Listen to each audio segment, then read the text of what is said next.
radio station. I'm Christine Lisi. The NBA trade deadline just 24 hours away. If 76ers point guard Ben Simmons does not get his trade request granted by then, center Joel Embiid says he'll be welcome back to the team, but Embiid made it very clear it'll be up to Simmons to show he wants to be part of the Sixers. Do not be surprised if Simmons stays put, says ESPN's Adrian Wojnarowski. I do think there's a willingness in Philly to not just give Ben Simmons away, just do a deal to do a deal here at the deadline, when they believe that there are more very prominent players they possibly could get at for him in the offseason, starting with Harden. Woj Greene, Harden as in Nets guard James Harden, who continues to be a topic of trade speculation ahead of the deadline. The NFL announced it'll retain an investigator, saying the league and not the Washington Commanders will conduct the investigation into sexual harassment allegations made by a former team employee against owner Dan Snyder. Snyder has denied the allegations. The team announced earlier today it's hired an independent team to look into the claims. Do you own or rent your home? Sure you do. Fortunately, Geico makes it easy to bundle your home and car insurance. It's a good thing, too, because having a home is hard work. Go to geico.com, get a quote, and see how much you could save. Geico.com. Easy.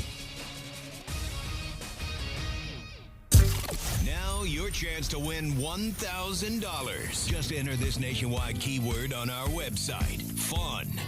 That's fun. Enter it on our station website now. Log on now to ESPNAVL.com. In the heart of Beer City, USA, two men, one journey to create a sports show unlike any other. Unfiltered, raw, and honest. One of them played a soccer goalie opposite Ben Stiller. The other once scored 6 points on Steph Curry. These guys know their shit. Let's go! Tank Spencer, Jeremy Greene, The Sportsocracy. Presented by Ingles Supermarkets. Low prices, love the savings. And welcome into ESPN Asheville 92.9 FM, 880 AM, and 1400. We are in the Ingles studio live. I'm Tank Spencer. Jeremy Green's alongside. This is the Sportsocracy, heard everywhere on the iHeartRadio app. First hour of the program is always brought to you by Ingles. Low prices, love the savings. I guess, first off, I have to say thank you to everybody for the well wishes and everything. I spent my morning in urgent care this morning. A little muscle tightness, nerve damage. I took some steroids. Everything's fine. So we're moving on. Appreciate all the good wishes. We've got the NBA trade deadline coming up tomorrow, and it looks like things are working, or maybe not. We don't know. We got Brian Windhorse out here saying we're in the deal zone for the Brooklyn Nets and the Philadelphia 76ers to make a swap of James Harden and Ben Simmons. The Lakers feel like they want to make a move here at some point before the trade deadline coming up tomorrow. So we'll talk about all of that. We've got your next Super Bowl preview. This time we're going to look at the special teams. Who's got the advantage on special teams? The Los Angeles Rams or the Cincinnati Bengals? Still feels weird saying Cincinnati Bengals in the Super Bowl. I'm not going to get used to that before kickoff. And in the second hour, Jeremy, you've gone through and redrafted the 2021 draft? Well, I've seen a slew of people do that, and they're all doing it wrong. And it made me angry, so I decided to do it for myself. All right. Well, Flostradamus will let us know what should change if the 2021 draft were to be redrafted. We've got a special SoCon edition of Chew on That coming up in the second hour as well with Caleb Peak, plus all your picks for the night, the Green on Green and the 5 on it. Did we have any kind of a turnaround yesterday? Well, I was exactly right that you should have had the Timberwolves and you should have had now I've already forgotten who it was, the Timberwolves and the Hawks. The Hawks. The only problem is that when you play a team full of guys that should be, working at a Sitco, they can't play defense either. The Hawks and Timberwolves combined yesterday scored 270-some-odd points. Yikes. That's hard to hit an under. Yep. Very hard to hit the under. So I was right but I wasn't right on the under. And coming up in the third hour, the happy hour, only on the YouTube stream, we'll be doing another Way Forward Wednesday where we do off-season previews for one team from each division in the NFL. This is now our third installment, so we got one more to go on that one, but we've got off-season previews coming up in the third hour, only on the YouTube stream. Go to thesportsocracy.com, click on that live video link. Don't forget to hit the subscribe button. That gets you into the chat and all the extra little perks that you get for subscribing to the channel, and also your chance to join our little YouTube membership group, the House of Reprehensibles. After today's happy hour, we will also be debuting 4 NFL 7-round mock drafts from the AFC South. Yes. Titans, Colts, Jaguars, and Texans. Yeah, Jeremy's passion, his passion project of doing the 7-round mock draft. So those will be coming out as well on the YouTube stream. All right, NBA trade deadline, James Harden, Ben Simmons. That's the big talk right now, as I said. You got Brian Windhorst saying we're in the deal zone. And then as you heard in the SportsCenter update, Woj talking about, don't be surprised if nothing happens. I'm not going to be surprised if nothing happens. I will be stunned if nothing happens. Will you? Stunned. You're at the point where you believe this is going to happen. One headache for another. Well, James Harden's leaving Brooklyn one way or the other. So you can get something for him or you can sit on your hands, but you have tied yourself to Kyrie Irving, head case, Kevin Durant, head case. And now you got James Harden, head case, that wants out. If you didn't see what he did against the Kings, if I was the GM of the Nets, Steve Nash, ownership, whatever the case may be, I would not let James Harden put on another Brooklyn Net piece of clothing for the rest of his life. It is embarrassing that we are literally watching him do the exact same thing I've already seen him do once. And Houston. Quit. Yeah. He's just quit. The other night he didn't play because he had a swollen hand. I don't know that I've ever heard somebody use that excuse. A swollen hand. No, did you jam it in something? Nope. Had a pretzel. Retaining water. Sorry. Is that what he said? He didn't explain what it was, but he didn't play because he had a swollen hand. He wants out. He's made it obvious, and he's doing the same thing he did before. I can't believe I'm having to say this, but what did you think he was going to do? Right. He did this same thing to Houston. He did this same thing to Oklahoma City. Not getting the ball enough. Trade him to Houston. We're not winning. Trade him to Brooklyn. I'm not getting the ball enough. Trade him anyway. I don't care. Just get rid of him. Trade him to the G League. I don't care where you send him.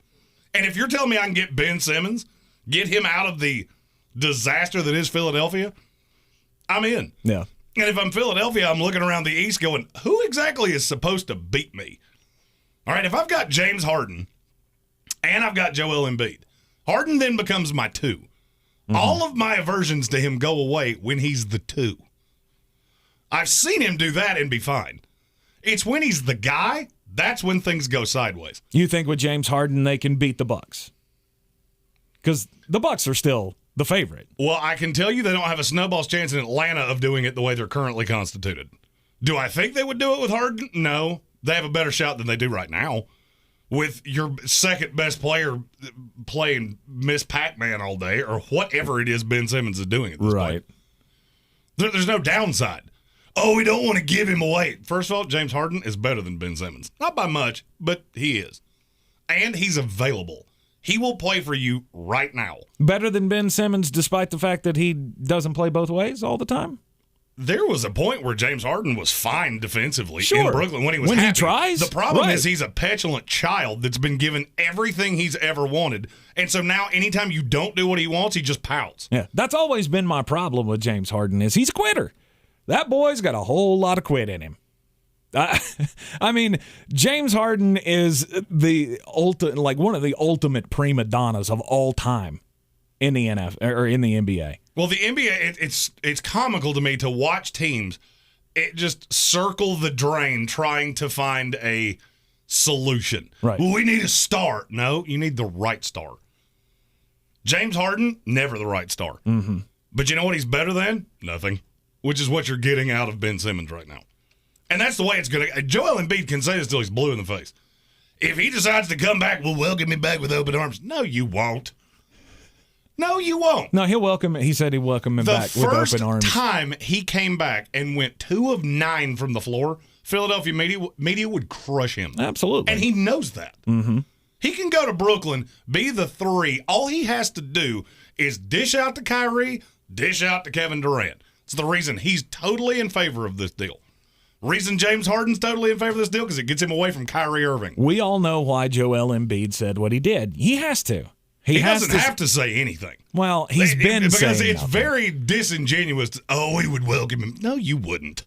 Well, he said and you shouldn't. If you did, I would crush you for that. Well, and he said we would welcome him back if he can show us that he's all in, which is obviously not going to happen.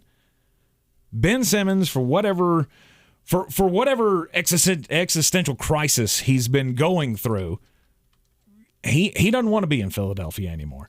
Do you think it's a scenario where if he gets traded to Brooklyn, he's immediately going to be in the starting lineup? He'll have a jersey on. He'll be playing. No doubt. Oh, no doubt. There is zero doubt in my mind about that. That's the way it should be.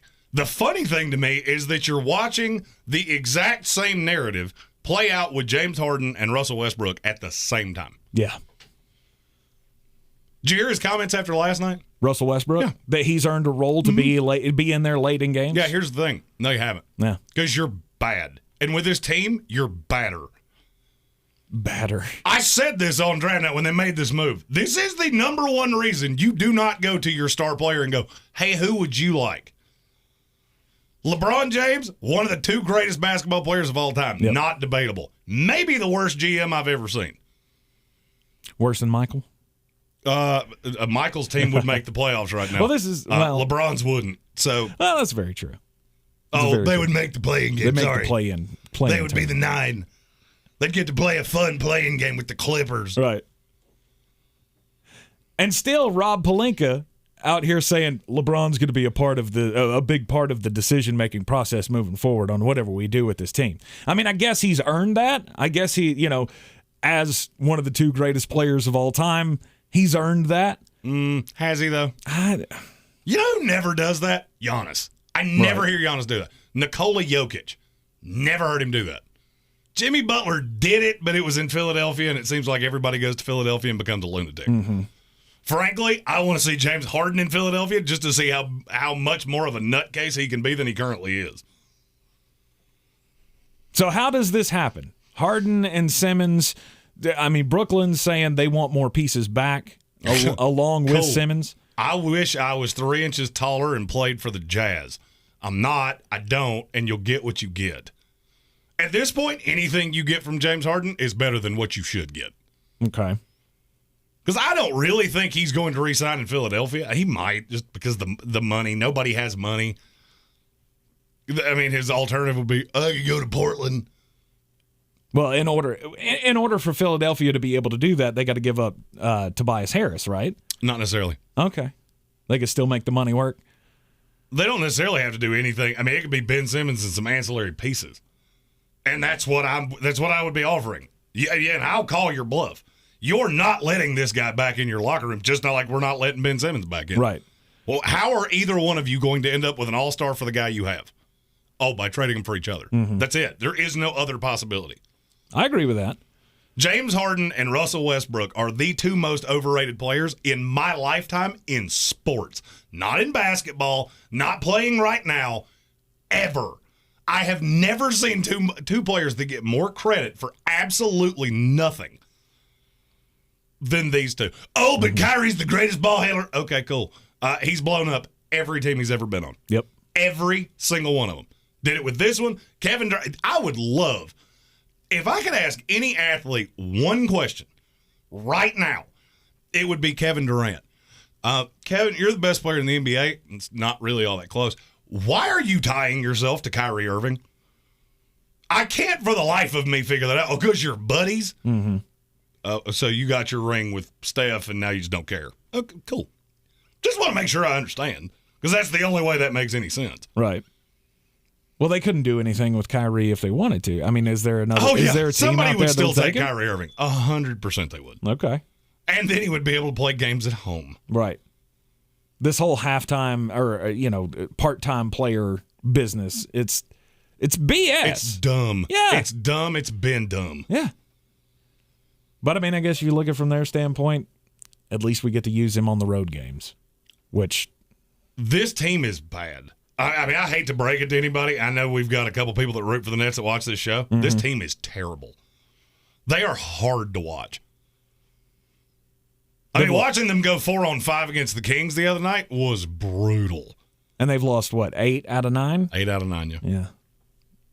So you have to do something, but that's the comedy to me of Adrian Wojnarowski saying, well, they might just stand put. Don't think they will. Unless just one of them goes, nope, we won't do it, which is dumb. And if I was the other one, I would out that one for saying it. Right. If I was Daryl Morey and Brooklyn won't come off of this, cool. I did everything I could do. Mm-hmm. Well, they're going to have to throw in, to make the money work, I think Philadelphia has to throw in like $2.5 million worth of players or something like that. It's just an ancillary piece. Right. And I know Seth Curry has been mentioned. Seth Curry, as possibly one of those no pieces. way I would give him up. If I was Philadelphia, no way I would give him up. I wouldn't either. I thought it was a joke when the first one I heard was Tyrese Maxey. Like, oh, that's funny. And then Matisse Thybulle. No, you're off your rocker if you think I'm giving you him along with Ben Simmons. I have to keep some defense for myself. I don't know if it's going to happen or not. Who knows? You seem pretty dogmatic. You think this is going to happen. It's the best scenario. I don't for both see any way it teams. doesn't happen. Right. So what are you going to do? You're going to let James Harden back into this because this could completely implode. Oh yeah. I mean, I've already seen him do it once. I watched him show up looking like me to Houston camp. What do you think he's going to do in Brooklyn? Team's terrible. He hates Kyrie Irving. Shocker. Player on Kyrie Irving's team hates Kyrie Irving. Where have I heard that before?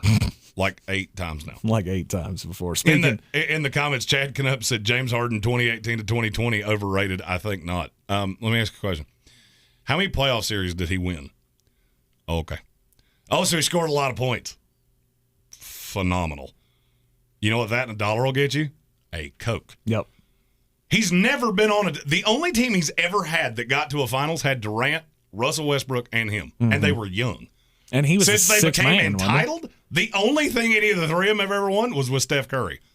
And I got news for you. I could have been the 5th starter on that Warriors team. We'd have probably won 60 games. And I've already seen what Steph will do to me. Right. Now, granted, that was 20 years ago. I've seen what he did to me. Right. Speaking of imploding, the Los Angeles Lakers, they've imploded. Right? I mean, this is not working. Everybody knows it. Everybody knows the problem, and it's Russell Westbrook.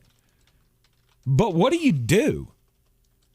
If you're the Los Angeles Lakers and LeBron James, assistant GM, and Rob Pelinka, the GM, what do you do with Russell? You're sitting him right now. Is there anybody that would take him back? No. Why would anybody want Russell Westbrook? I have no idea. I mean, and for his February, I saw this morning. For his February stats so far, he's made 14 baskets and had 14 turnovers. He's bad. And that Lakers roster is bad. Rob Pelinka should have to answer for what he has done to that. And I'll be honest with you, I said it when he traded for Anthony Davis. Mm-hmm. You gutted the roster. Gutted it. Mm-hmm. Sent off Brandon Ingram and Josh Hart and all those. Yeah, so Josh Hart, new star of the Portland Trailblazers. Hot. Did you say they went to the Pelicans game last night? No. Him and Nikhil Alexander-Walker. Nikhil Alexander-Walker. I always want to call him Nikhil Roby-Walker. Who's not there anymore. Already been traded. Yeah. I'm really glad you missed your flight because you didn't have to land there. Go directly to Utah. They just stuck around like we don't want to leave. New Orleans is bad, but you know what it's not? Portland. Speaking of which, stick around and I'll give you a reason to watch a Portland Trailblazer basketball game tonight. All right. That's coming up in Jeremy's picks of the night. Look, the Lakers have to do something. They've all talked about it. LeBron James is even when LeBron gets to the point where he's cagey about somebody, you know he's going out of town. Just immediately. Right? Because he's gotten that way with everybody he's ever played with. everybody he's ever played with that he started getting soft on or started throwing these, well, we're really trying to help each other out, and he's trying hard to help the team, and we're trying to help him get better, and blah. Every one of those guys has ended up being traded somewhere. You want to play good, you try to play good, you're not playing so good. Right. So the trade deadline's coming up at 3 o'clock tomorrow afternoon. And, of course, we'll have all of the recaps of the deals that are going to be made. The deal today was a three-way trade between the Jazz, the Spurs, and the Blazers. Nickeil Alexander-Walker, who was traded yesterday to the Blazers, he ends up now going to the Jazz with Juancho Hernan-Gomez. The Spurs got Thomas Satoransky, who was also in that deal yesterday, and a second-rounder. And the Blazers end up with Joe Ingles, Elijah Hughes, and a second-rounder. Does it surprise you at all that Joe Ingles is moving on? Well, he's hurt. He can't play. Yeah. So I would say he ends up back in Utah. It's just going to take some finagling. Yeah. You're in the Sportsocracy here on ESPN Asheville, 92.9 FM, 880 AM, and 1400. Our next installation of your Super Bowl preview is coming up next, along with You're Just a Bit Outside. This is your Exergen Temporal Scanner weather forecast on ESPN Asheville. A warming trend will continue to the start of the weekend before some colder air pushes in on Sunday. As far as tonight, a clear sky with light winds. The low will drop down to 29. Plenty of sun tomorrow with a high hitting 57 with winds out of the northwest. And clear tomorrow night with a low dropping down to 30. Sunshine Friday with a high approaching 60. Saturday will be partly cloudy with a high in the low 60s. Then colder conditions for Sunday with a high temperature only topping out in the upper 30s. I'm Jeff Maher from the Weather Channel. This report is sponsored by Allstate. Are you a safe driver? Are you looking to save money? With DriveWise from Allstate, the safer you drive, the more you can save. At Allstate, better protection costs a whole lot less. Visit allstate.com or call an agent for a quote today. What's that? Oh, you hate your job. Well, just speak up a little. Right, not speak up. Spreak up. You know, if you have something to say, you have a passion you could spend hours talking about every day, if you've always fantasized about doing a podcast, you just have to speak up. That's what we call it over at Spreaker.com. Spreaker for my heart. It's the easiest way to podcast and get paid for it. So, you know, speak up. Speak for yourself. Speak your mind. Speak now or forever hold your peace. Spreaker.com. If you suffer from chronic joint pain, don't assume that steroid shots, pain pills, and surgery are your only options. You can now get real, lasting, life-changing relief from QC Kinetics. QC Kinetics is the nation's leader in using biologic therapies to repair damaged tissue in your aching joints. This advanced, unique treatment protocol uses natural biologic agents, mostly from your own body. These powerful, highly concentrated growth factors are put directly into your affected joint, going to work to soothe the inflammation and restore damaged tissue. A truly regenerative treatment. Finally, a new, different, highly successful approach to dealing with joint pain. Is it time you got a second opinion? Call QC Kinetics now and wake up to a life without pain. Call QC Kinetics today at 828-333-9517. That's 828-333-9517. QC Kinetics. Liberty. Nobody should have to pay for one-size-fits-all insurance coverage. Liberty Mutual customizes your car and home insurance so you only pay for what you need. Liberty, liberty, liberty, liberty. Get in zone, AutoZone. Welcome to AutoZone. Dashboard light problems? We can help. Our free Fix Finder service can read your check engine light, ABS light, and service indicator light, and give you possible solutions, verified by licensed technicians. You'll even get detailed results sent straight to your email so you have them when you need it most. It's the most complete free warning light report backed by technician-verified fixes. The free Fix Finder service, only at AutoZone. Get in zone, AutoZone. More details at AutoZone.com. Hey guys, I'm Ziggy, your local Philly girl, owner of Ziggy's Bakery and Deli. I've created a traditional northern deli with only the most authentic cheesesteaks outside of Philadelphia, served with provolone, white American, or Cheese Whiz. Our other classic deli sandwiches are made with the best quality meats and cheeses, available sliced by the pound. Join us for breakfast for house-made bagels with our custom cream cheeses. Or for something heartier, try a pork roll, egg and cheese, or house-cured lox. Ziggy's Bakery and Deli, in the corner of Asheville Commons, 1550 Hendersonville Road, open 8 to 3, Tuesday through Saturday. At Ingalls, we know the ever-present struggle of, what am I going to make for dinner this week? That's why we started the Ingalls Table. It's a website that brings the best chefs and food experts right into your kitchen. You can sort through hundreds of recipes for every occasion, watch how-to videos, and print shopping lists to take to the store. It's all waiting for you at ingalls-markets.com. Ingalls. Low prices. Love the savings.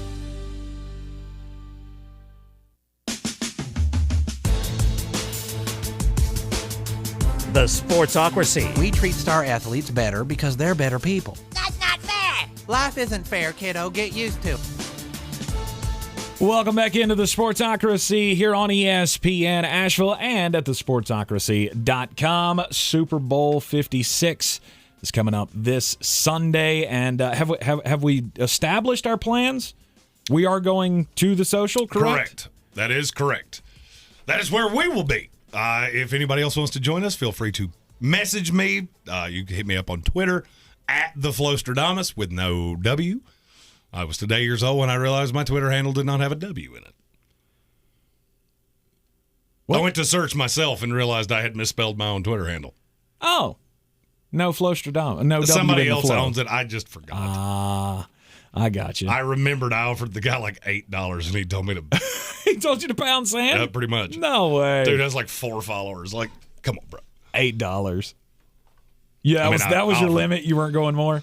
I mean, I didn't even really offer that. I was like, hey, could I have that, please? And he was like, no. Sorry about that. All right, so we will be at the social in East Asheville on Sunday. I believe they've got an all-you-can-eat buffet going on, $20 cover charge. And, of course, the game's going to be on all 80 of their television. They don't have that many televisions. It's a lot, though. It will be on the gigantic screen. Yes. The super screen. Yeah, the super projector screen up on the stage. Are we going to be live streaming? No. No. No, I not even a little bit. Well, we'll be there hanging out. You get to see us off camera. Excellent. We're going to enjoy the game, Cincinnati Bengals and the Los Angeles Rams. I think it's got all the makings of one of the greatest. I think it's going to be a high-scoring, high-flying kind of a game. And I'm still not sure which way I'm leaning. Oh, I know exactly. Jeremy's already leaned.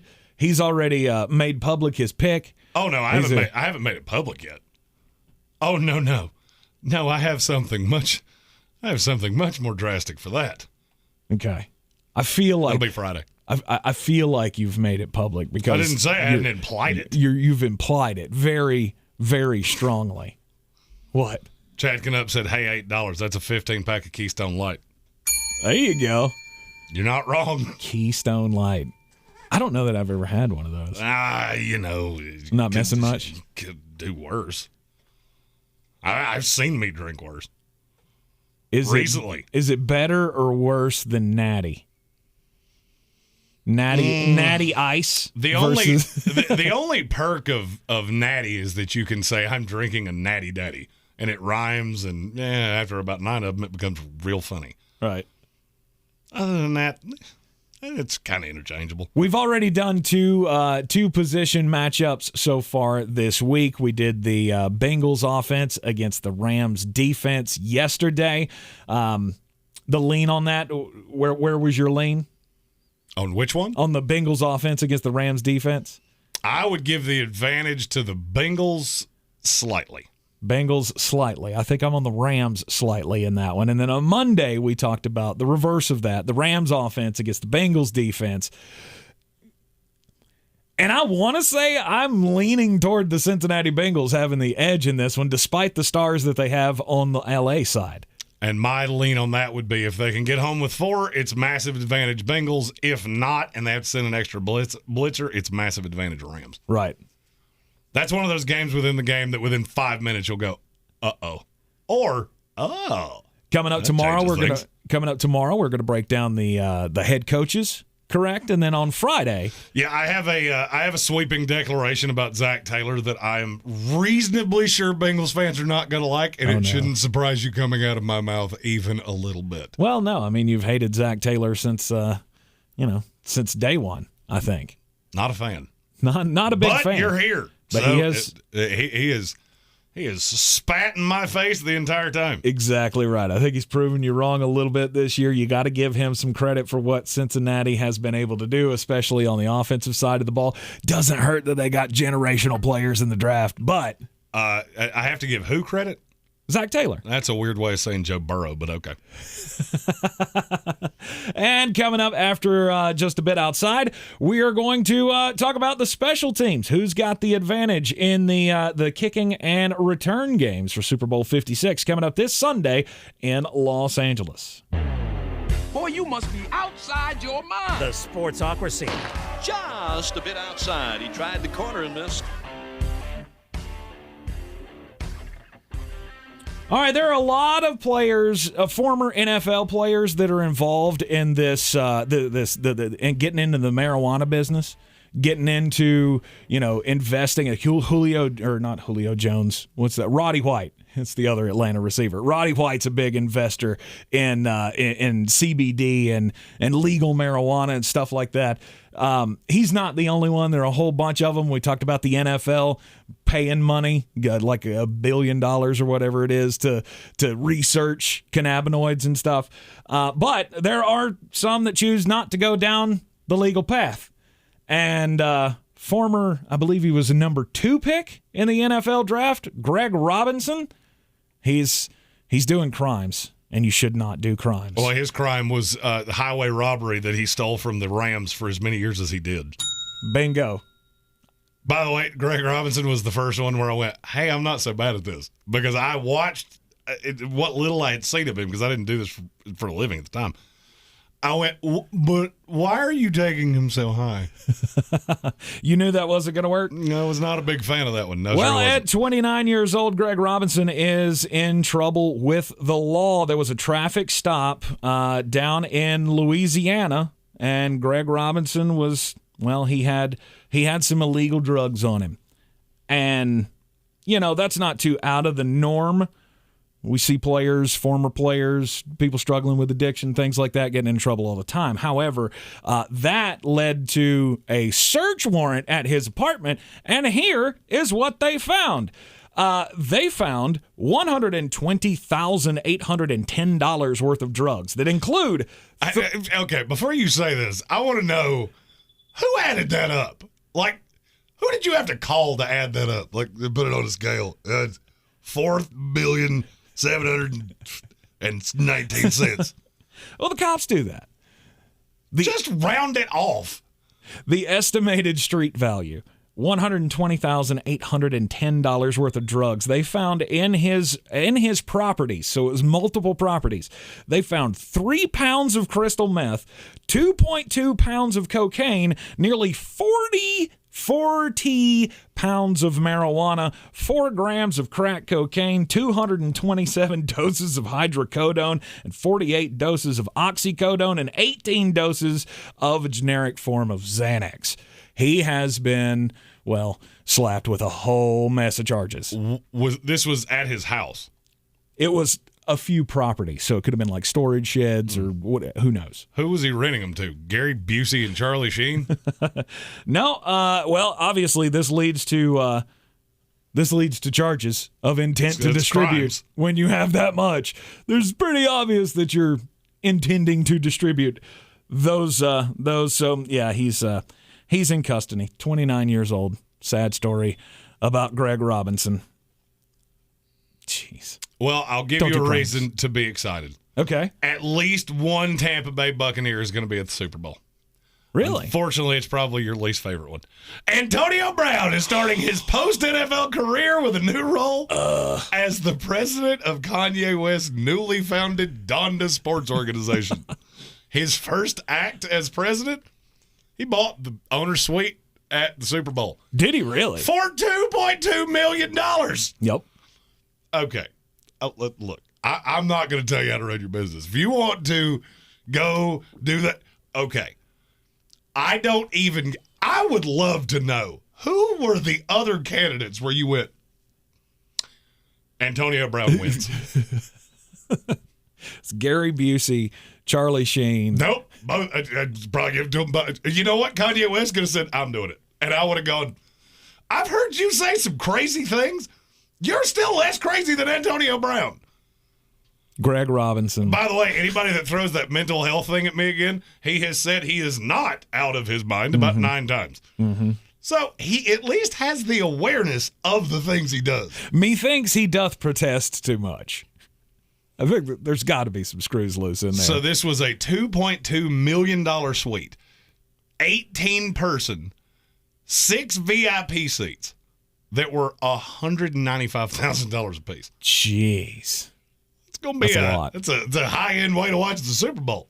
Personally, I'm going to watch it from the social for, I don't know what the percentage of that is, but it's way lower.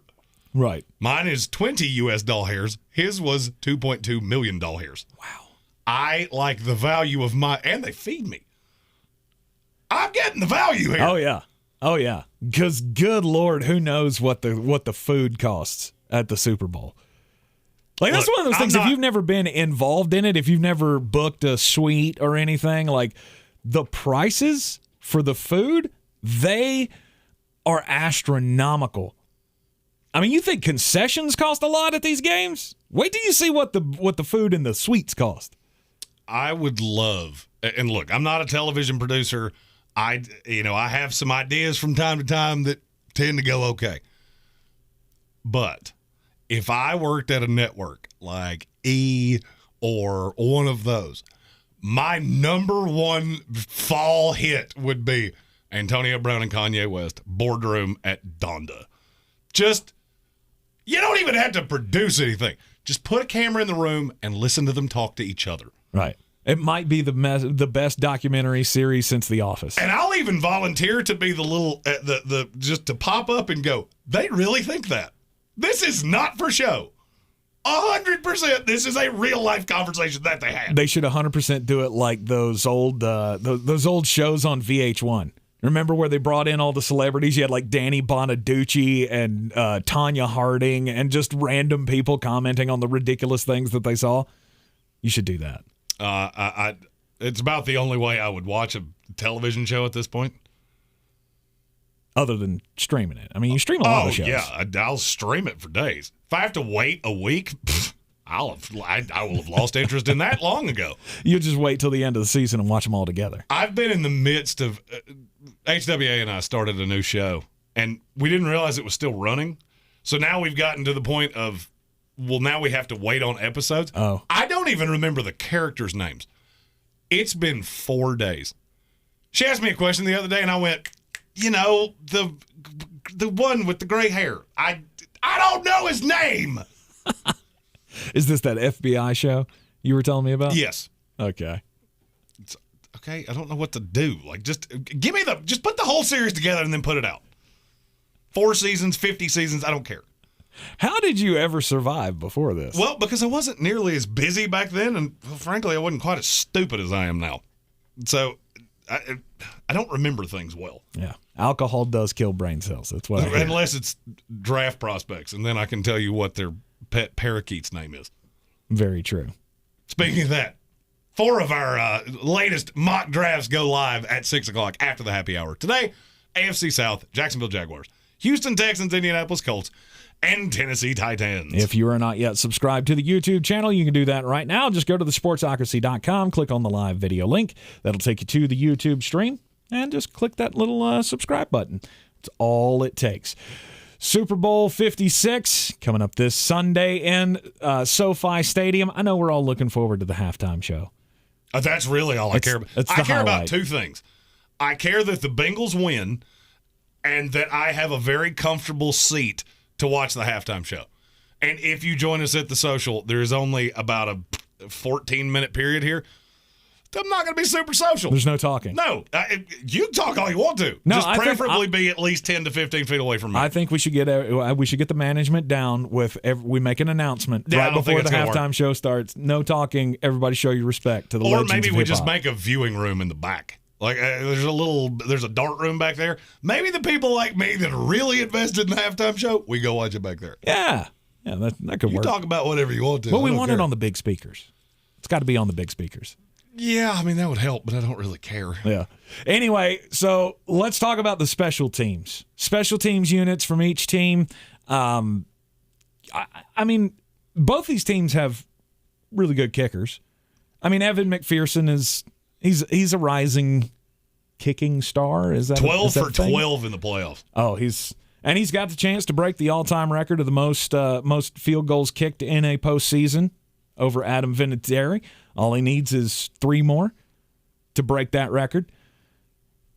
Pretty solid choice out of Florida in this past draft by the Cincinnati Bengals. And then on the other side, you got Matt Gay for the Los Angeles Rams, who's one of the most steady kickers in the league. I think he was. There's only one kicker that's a person in this draft. There's one kicker per draft that's a person. Oh, okay. And Armchair Commentary and I decided that we have a tagline for this kicker. His name's Jordan Stout. He's from Penn State, and we go mullets out for Jordan Stout. Oh, yeah. Okay. So every time he kicked in the Senior Bowl, I just take my hat off. Excellent. Mullets out for Jordan Stout. So, is there a distinct advantage? Yes. Yes, there is. And does it go to the LA Rams? No. It doesn't. You would think that it would go to the veteran. You would think that. Right. If you look at the analytics, the Rams were 20th in the NFL special team-wise, and that was exponentially better at the end of the year than it was at the beginning. If I'm not mistaken, if you look at just the playoff games and the last 3 games of the regular season, they're like 9th. But over the course of the entire season, there is a drastic advantage to the Bengals. Do you know where they rank in the NFL? And this is everything. Teams? This is punt return, kick return, all of it. 16. 5. 5. They are 5. What factors into that? Just the length of the returns? No, it's all of it. It's the way it's blocked. It's everything. You know me. I'm going to go the most analytical way possible. Of course. Now, I also just found out that Chris Collinsworth owns Pro Football Focus, and that broke my brain, and now I don't know that I want to use it anymore. Yeah, you can't use that anymore. Here's a guy. Real good on special teams. Bang up analysis. I just hope Chris. this is the last Super Bowl we have to hear him. I have a weird feeling, and I've thought this for a while, that it was going to get them eventually. Matt Gay is not nearly as good of a kicker as people think he is. Okay. Now, granted, if you take Tampa Bay away, then, and I mean the stadium. Every stadium but Tampa Bay, I think he's like a 90% kicker or something, or 89 or something like that over the course of his career. Right. I have long thought he had one of those Mason Crosby yips games in him. And I have a funny feeling it's going to be Sunday. Really? I don't know. I have absolutely nothing to back that up. It's just a gut feeling I've had the entire time. By the way, there is a prop of how many field goals will he miss. I might be in at over 1.5. Really? I might be. For a considerable amount. But what makes you think that? I mean, this is a guy who only missed 2 in the regular season. Mm-hmm. I don't believe in him at all. I've seen the bad. And I thought it was going to happen against San Francisco, and it didn't. It's a gut. Mm-hmm. That's really all I've got. Okay. Is it's a gut. I've seen this kid go completely off the rails, and I like him. I liked him when he came out in the draft. Kid out of Utah. About as likable as he can possibly be. But he's really maddeningly inconsistent. Mm-hmm. Punter-wise, Kevin Huber hasn't been as good as you would want. He's regressed over the course of the year, and Johnny Hecker has improved over the course of the year. Yeah. The return game, I don't think either one is really good. I don't think so. There's a prop bet for longest kick return. I think it's 26.5 yards or something like that, which is insane. I think I'd go under. I probably would too. I'd go under. I mean, I saw yesterday a lot going around about the odds on the kickoff being returned. Not being returned for a touchdown, but just being returned, period. And the odds were something ridiculous, like plus 600 or something, that it's even going to be returned. And I think the NFL has done enough to eliminate the kicking game, despite the report that came out the other day that the kickoffs are still responsible for 30% of the concussions and injuries that we've had this year. Which is insane because only 1 out of every 6 kicks are even returned. Right. That's the weirdest stat I've seen all year. So it's not that big a deal. The question is who, field position-wise, with 2 offenses this good, I don't really care. Mm-hmm. All right, so you pin Joe Burrow deep. And is there still a path where there's not one half of the field where you are at a marked disadvantage? Right. No. I love the people that watch this show. There are comments sometimes that happen that I just so happen to see in passing that there is absolutely no way I can say on the show. They make me laugh. Yeah. You too can get in on the discussion on the chat. Just go to thesportsocracy.com and click on that live video link. Hit the subscribe button. And again, I'm trying to say all of these things without giving my lean. I just have a gut feeling that Matt Gay is. There have been too many kicks that I've seen where it's like, man, that looked ugly. Just didn't look right. Right. And I have a funny feeling that he's going to have a shot to either win this game, tie this game, something late. And that's where I think you're going to see it. Okay. That's how I think this game goes. Meanwhile, the kicking game for the Cincinnati Bengals, you got this little, that would be the greatest story kid ever. Over here. This little pipsqueak that's about 5'4" that has literally 9 feet tall and bulletproof. Evan McPherson has the same confidence on a regular day that most of us have after 14 alcoholic beverages. Yep. And that kid's the one that wins the Super Bowl. That would be the perfect narrative. Now, this is not a Disney movie, so I don't think that's going to happen. That's why he fits in so well with the Cincinnati Bengals. They all have it. And it all starts with their quarterback, Joe Burrow. But, yeah, ever since hearing the story of Evan McPherson kicking the walk-off field goal in the playoffs, was that the Tennessee game? Yes. Where he just said, hey, we're going to the AFC Championship. Before he even went on the field to kick the thing, that's what he told Joe Burrow. You got to respect a kid with those kinds of cojones. Well, I mean, and just since you mentioned this about the end zone ball, I actually heard this too, and I'm glad Chad can upset it in our comments. Pat McAfee, basically, who is the total authority on all things foot to football related for the brand. The ball that they kick off with, the opening kickoff ball, it's not a K ball. Mm-mm. There's almost no way this thing goes in the back of the end zone. And now, I didn't know that until I heard him say it. Now, yeah, that might be. I might have to put a shekel on that. Yeah. I never thought about that because they do show the ball on the tee, so it's one of those ceremonial. Oh yeah, wasn't warmed up by the team. If you've never seen the process of what they do to a K ball, kicking ball, I think it was a YouTube video I saw. Those things go through the ringer. I'm gonna have to go check this out. It's what do they insane. do to it? Do they put it in like vices roll and about stuff? With a rolling pin and all kinds of craziness. Really? Yeah. Interesting. And it could be old for all I know. It could be completely fake. Yeah. Can't trust anything you see on the interweb. Just because you see it on the internet doesn't mean it's true. Yeah, but no, it is a brand new ceremonial kickoff ball that has never been touched. It's never been kicked. It's perfect amount of perfect amount of air in it, and it's really, really hard. And Antonio Brown has already offered to buy it for $2.2 million. Because why not when you got money to blow? Yeah, what are you going to do? You too can get a suite for the Super Bowl. I saw this yesterday. It would cost you and 26 of your friends almost $1 million to get like one of the crappy suites. A crappy suite? Well, you know what I mean. In It's SoFi, not. they don't have. It's not the owner's suite, so it probably doesn't have all the bells and whistles. Not saying that they have crappy places in the stadium. I mean, obviously they spent that much money to build it. They're still pretty sweet. Of course they're pretty sweet. That's why they call them suites, right? You're in the Sportsocracy here on ESPN Asheville. We got Jeremy's picks of the night coming up next. Greene on Greene, and so last night was a kiss your sister night. All I had to do was put the money on the teams to win the game because they both won by 20 plus. The Hawks were up 49-20.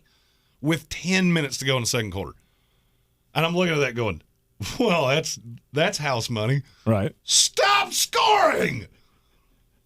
They still had starters in with like 5 minutes to go. Like, okay, it's Waterboy time. You're up 30. Daddy's got an under to hit. All right, we'll see if he can make it a perfect night tonight in the Greene on Greene coming up next here on ESPN Asheville. I believe real estate isn't about properties. It's about people. I am Clarissa Marshall with eXp Realty, serving all of Western North Carolina. Navigating the home buying and selling journey can feel overwhelming at times, and that's why having an agent who cares about you and your needs is key. I'm a native of Western North Carolina, and I close over a home a week. I'm an expert in the market, pricing my sellers correctly to net you the most money, and working as a skilled negotiator for my buyers. Please give me a call today at 828-774-6343 to set up a complimentary market analysis. Rogue Combat Club, Asheville's home for comprehensive martial arts training, has a goal for our community, one that's stronger, more fit, and unwavers in its support of one another. Rogue Combat Club's instructors have competed at the highest levels and offer classes for everyone from young children to adults in Brazilian Jiu-Jitsu, Muay Thai, and wrestling. Rogue Combat Club classes can help you boost your self-confidence and self-defense skills while weeding out the egos and intimidation found at other gyms. Join today at roguecombatclub.com. Nashville, Monsters of Rock and Roll website. March 18th and 19th, Monster TNT explodes into the Egg Center. Here they come, metallic monsters and raw horsepower, starring the high-flying school bus called Higher Education. 3 monster shows. Tickets now at MonsterTNT.com or buy at Allen's Jewelry and Pawn for free pit passes. Monster TNT, the Egg Center. Jeremy and I are on the path to weight loss with PhD weight loss. Dr. Ashley Lucas, former professional athlete herself, has worked with professional athletes all about finding the proper nutrition to help you burn fat. And burning the unwanted fat is exactly what we need to happen for us. We have a combined weight loss goal of 200 pounds lost on this program, and so far we're already over 50 pounds. I've lost more than 30. Jeremy has lost more than 20 pounds, and you never face any pressure when you go into these offices, right, Jeremy? No, and this is the lowest I have weighed since I was 24 years old, and the best I have felt since I was in high school.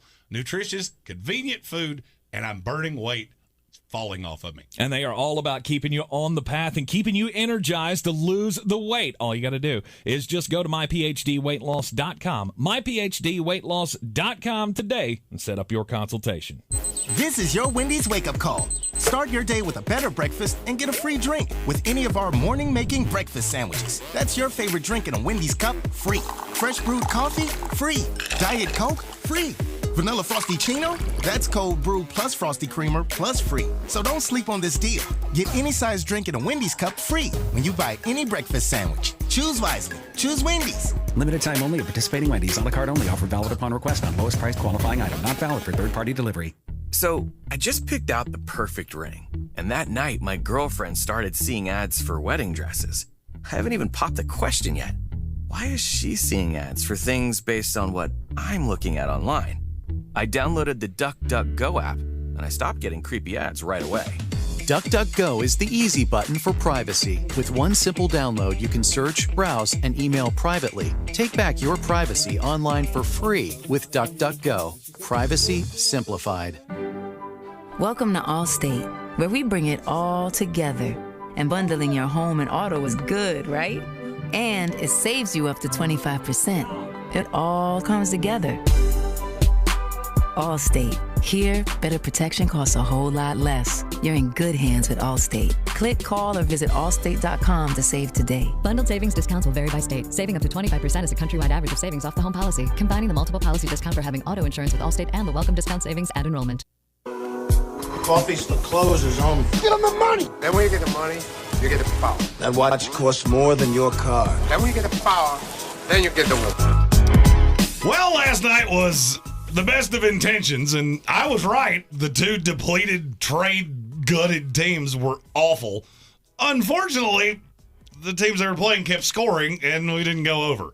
Went 2-2 last night. Puts me at 46, 48, and 2 against the spread on the year. I got 4 picks for you in the NBA. First one, the Oklahoma City Thunder are a 10.5-point dog tonight at home against Toronto.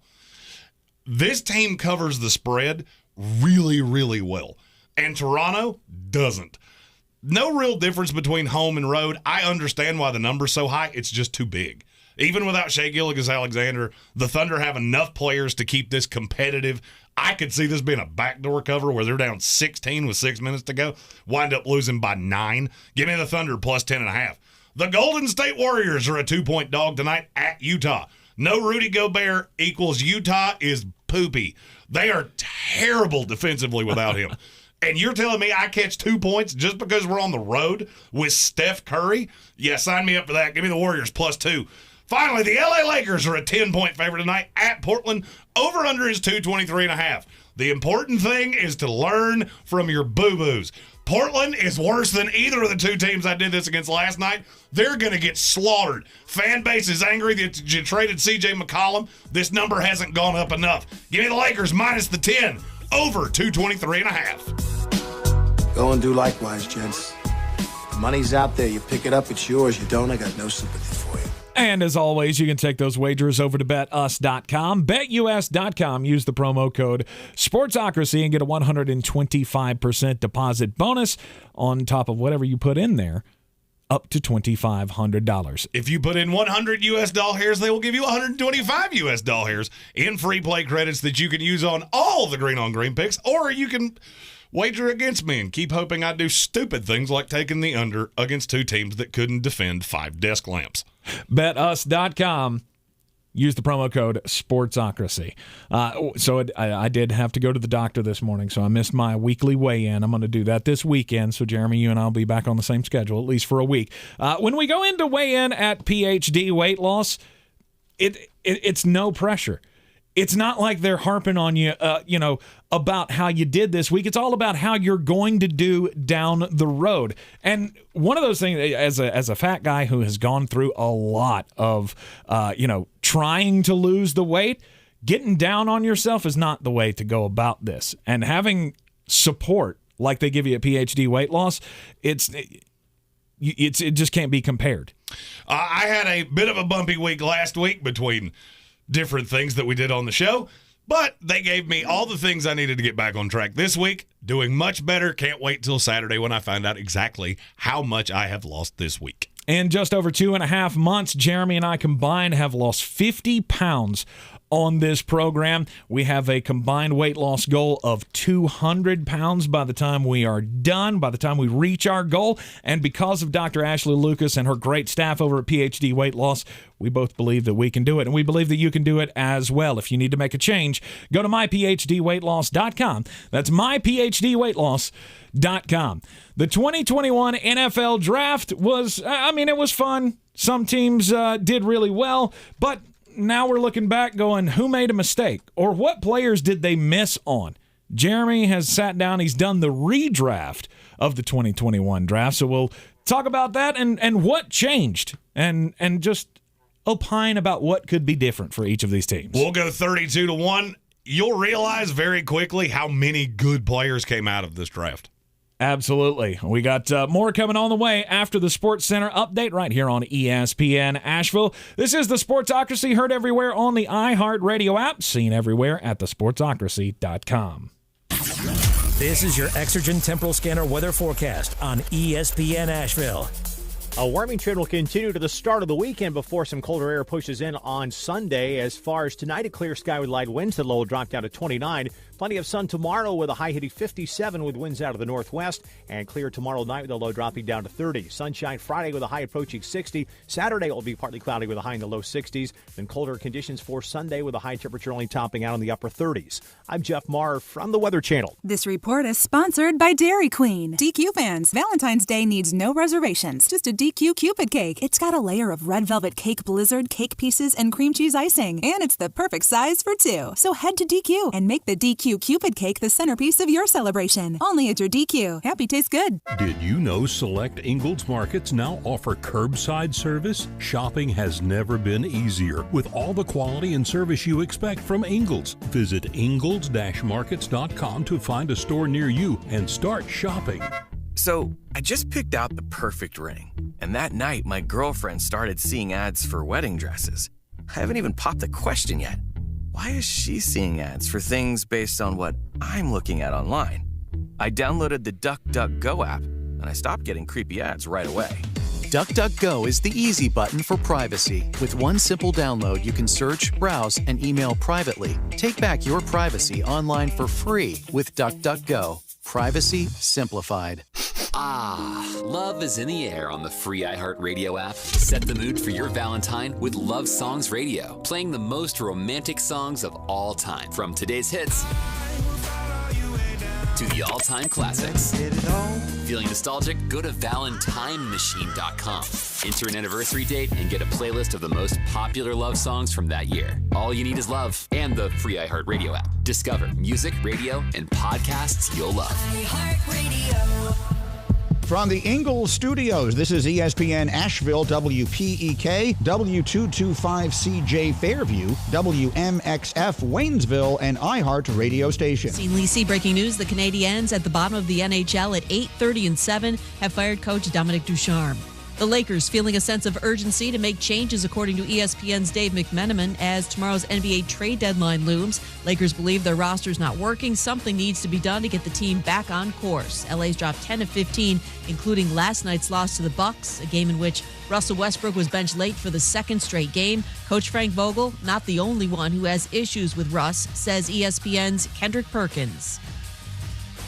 Russ don't realize, and it's a shame, that not only has he lost the trust of Frank Vogel and the coaching staff, but he's also lost the trust of LeBron James and Anthony Davis. NFL Commissioner Roger Goodell today at his Super Bowl press conference said the league fell short in terms of increasing the number of minority head coaching jobs this offseason. Said the NFL will bring in experts to look at the Rooney Rule and other policies to see what the league can do to increase minority hiring. Do you own or rent your home? Sure you do. Fortunately, Geico makes it easy to bundle your home and car insurance. It's a good thing, too, because having a home is hard work. Go to geico.com, get a quote, and see how much you could save. Geico.com. Easy. Now your chance to win $1,000. Just enter this nationwide keyword on our website. Family. That's family. Enter it on our station website now. Log on now to ESPNABL.com. He's a degenerate gambler. You are a smelly pirate hooker. And he's cheaper than oxygen. He's useless. But somehow, they make it work. Jeremy Greene, Tank Spencer. There's no holding back in the Sportsocracy. Presented by Ingalls Supermarkets. And welcome back into the Ingalls studio here on ESPN Asheville 92.9 FM, 880 AM, and 1400. You are in the Sportsocracy. I'm Tank Spencer. Jeremy Greene is alongside as always. And we are not only heard everywhere on the iHeartRadio app, but we are seen everywhere on YouTube. Just go to thesportsocracy.com, click on that live video link, hit the subscribe button as well so you get all of our content that's coming out over the coming weeks. Lots of draft content coming your way. We got 7-round post-Senior Bowl mock drafts all laid out by Mr. Flostradamus himself, and we've got AFC South videos coming out after the program today, and of course after the happy hour as well. That'll be coming up immediately following this show, as it does each and every day, weekday.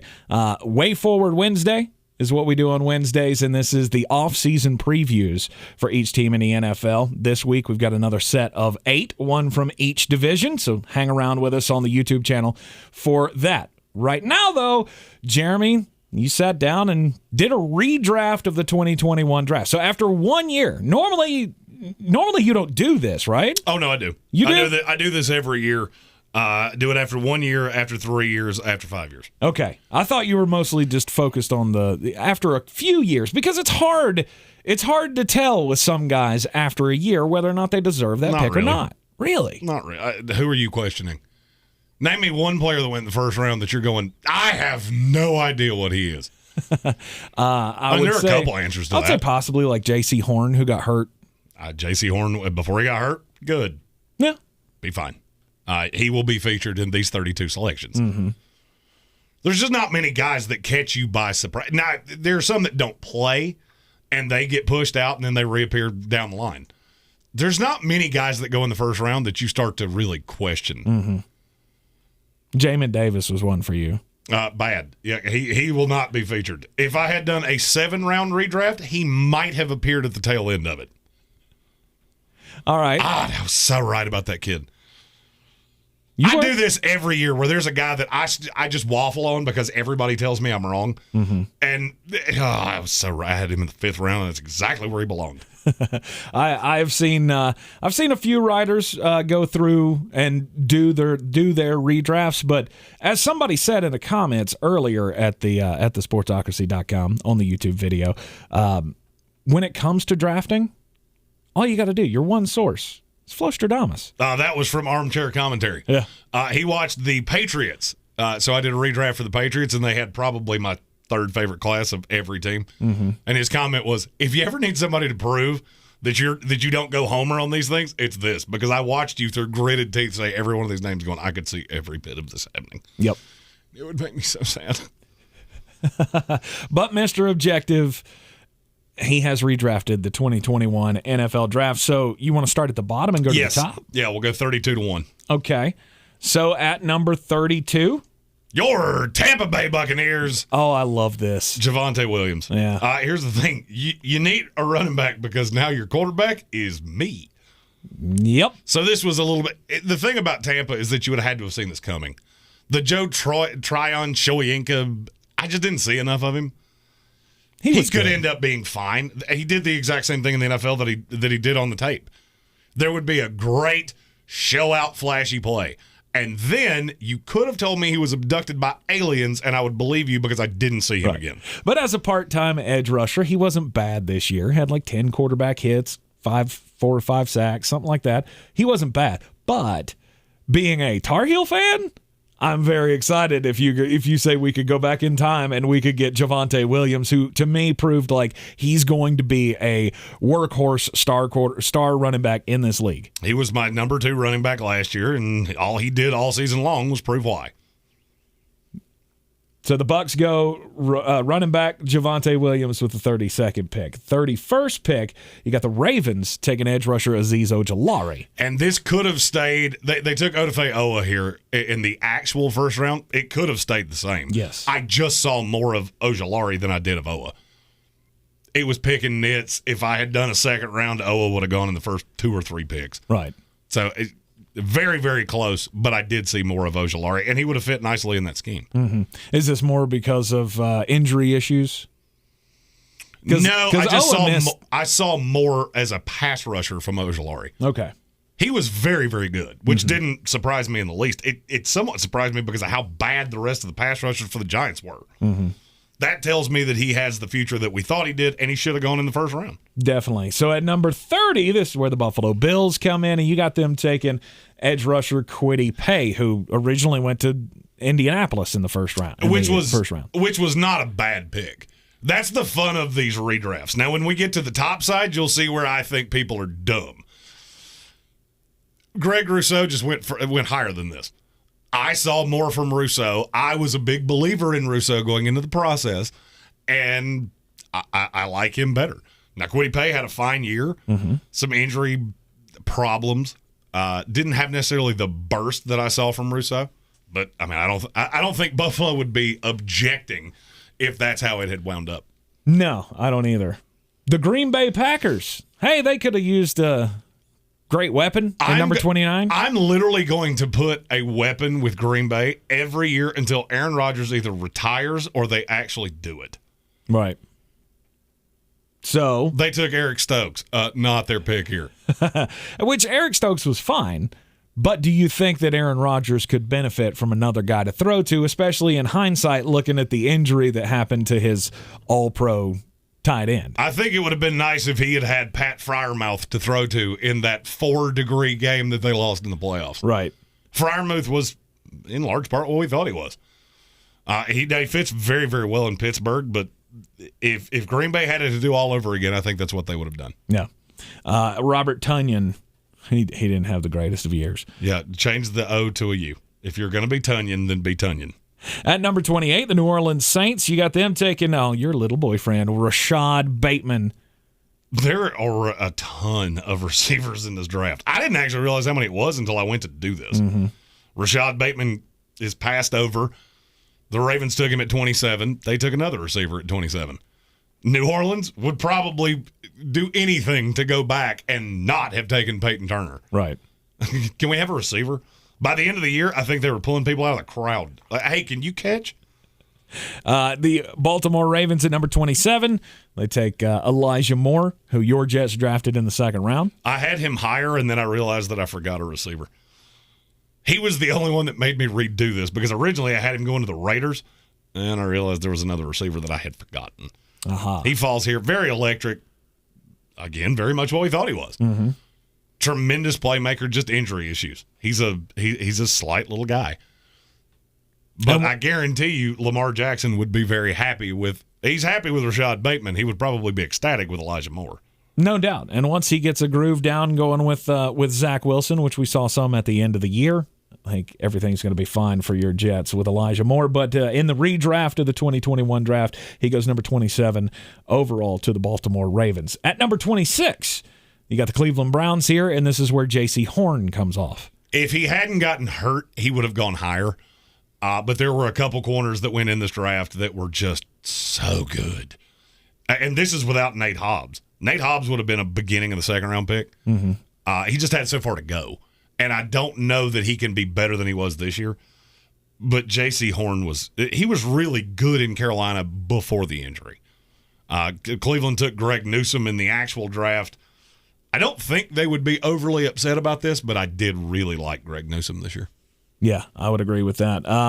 The Jacksonville Jaguars at number 25. Don't take Travis Etienne. Even if he hadn't gotten hurt, still bad decision. Right. You already had a running back. You had one of the best running backs in the league, statistically speaking, from the 2020 season. I still don't understand really why you did this other than, we got Trevor at number 1, so we got to give him Travis Etienne. But the Jaguars, in this case, will get a little bit of protection for Trevor Lawrence in getting Creed Humphrey, the center from the Kansas City Chiefs. Yeah, that's exactly what Kansas City needed, was to hit 2 interior offensive linemen at the end of day 2 and in day 3. And they did. Right. Creed Humphrey, they had 2 of the top 4 rated offensive linemen in this draft, and neither one of them went in the top 75. Yeah, that always makes you feel good when your team is well behind them anyway. It's quite the steal. Quite the steals of the draft. Speaking of steals, the Steelers at number 24. Yeah, theirs is real easy. Oh. Hey, you remember that thing you did when we actually did this? Yeah, just do that again. Najee Harris. Mm-hmm. I'm not a fan of taking running backs in the first round, but same narrative with Pittsburgh that I have with Tampa Bay. You don't have a quarterback now, but you do have a bell cow running back. But you don't think as good as Najee Harris was, in hindsight, somebody would take him sooner? No. You'll see why quickly. I mean, the 23 players that go in front of him, I could see all of them being Pro Bowlers at positions that were markedly more important. Okay, at number 23, the Minnesota Vikings. Okay, now you're just getting lazy. The Minnesota Vikings at number 23, the guy who they took at number 23 in the actual draft, it's Christian Darrisaw. Second verse, same as the first. Christian Darrisaw, and he didn't play to start the year, did allow a couple sacks, but I saw the same thing out of him that I saw in him before the draft. Yeah. This is a kid that can be a really good tackle in this league for a long time. He had a rocky start. By the way, this is why Jim Harbaugh was interested in this job. Kevin O'Connell, I'm sure you'll do fine things. For what Jim Harbaugh likes to do, that team was built perfectly. Mm-hmm. There's a reason he talked to the Vikings and not to the Raiders. If he didn't talk to the Raiders. And it's because of the offensive line talent that they had? The line is very good. Okay. Christian Darrisaw, number 23, to the Minnesota Vikings, just as it happened before. The Tennessee Titans at 22, you got them taking cornerback Asante Samuel Jr. You know it'd be cool if you took a corner in the first round and they played. That'd be awesome. Yeah. Tennessee took Caleb Farley, and he played a handful more snaps than I did. I think he'll be fine, but he had an injury coming in. We talked about it ad nauseum before the draft. Yep. And I'm sure they would love to go back and take Asante Samuel, a guy that we were quite fond of going into the process. Yep. That's the number one thing I harped on with Tennessee last year was why? Why did you take a guy who's coming off of a back surgery? At number 21, the Indianapolis Colts. Again, they went with Kwity Paye in the original draft. In the redraft here, they're going with another edge rusher, but they're getting the one that Buffalo got, so they just swapped him here, Gregory Rousseau. Rousseau was very, very good. I mean, that young line for Buffalo, there's a reason that you keep seeing Buffalo get deep in the playoffs. It's because they draft just obnoxiously well, in spite of the fact that they pick at the back end of the first round. Rousseau was, if you remember the first mock I did, Rousseau was the 3rd pick in the draft. I do. I had him going to Miami because I was drunk on Greg Rousseau, and it never stopped happening. I just had to keep pushing him down because people didn't like. There was a conditioning thing with him. Okay, just somebody hire me. All right, like I'll tell you things. Yeah, there was. I'm a nerd. I don't have a life. This is literally what I do all the time. Right. There was a conditioning thing. There were also the fact that he always had somebody on the other side of him at Miami that was also really, really good. Kadarius Toney to the New York Giants. Last need that they needed. I mean, so you put Brian through it after the original draft, and now you're saying, yep, they should. That's what they're going to do what again. They should have done. He's the best weapon on that team. Prove me wrong. Yeah. Now, did he have some injury issues? Yeah.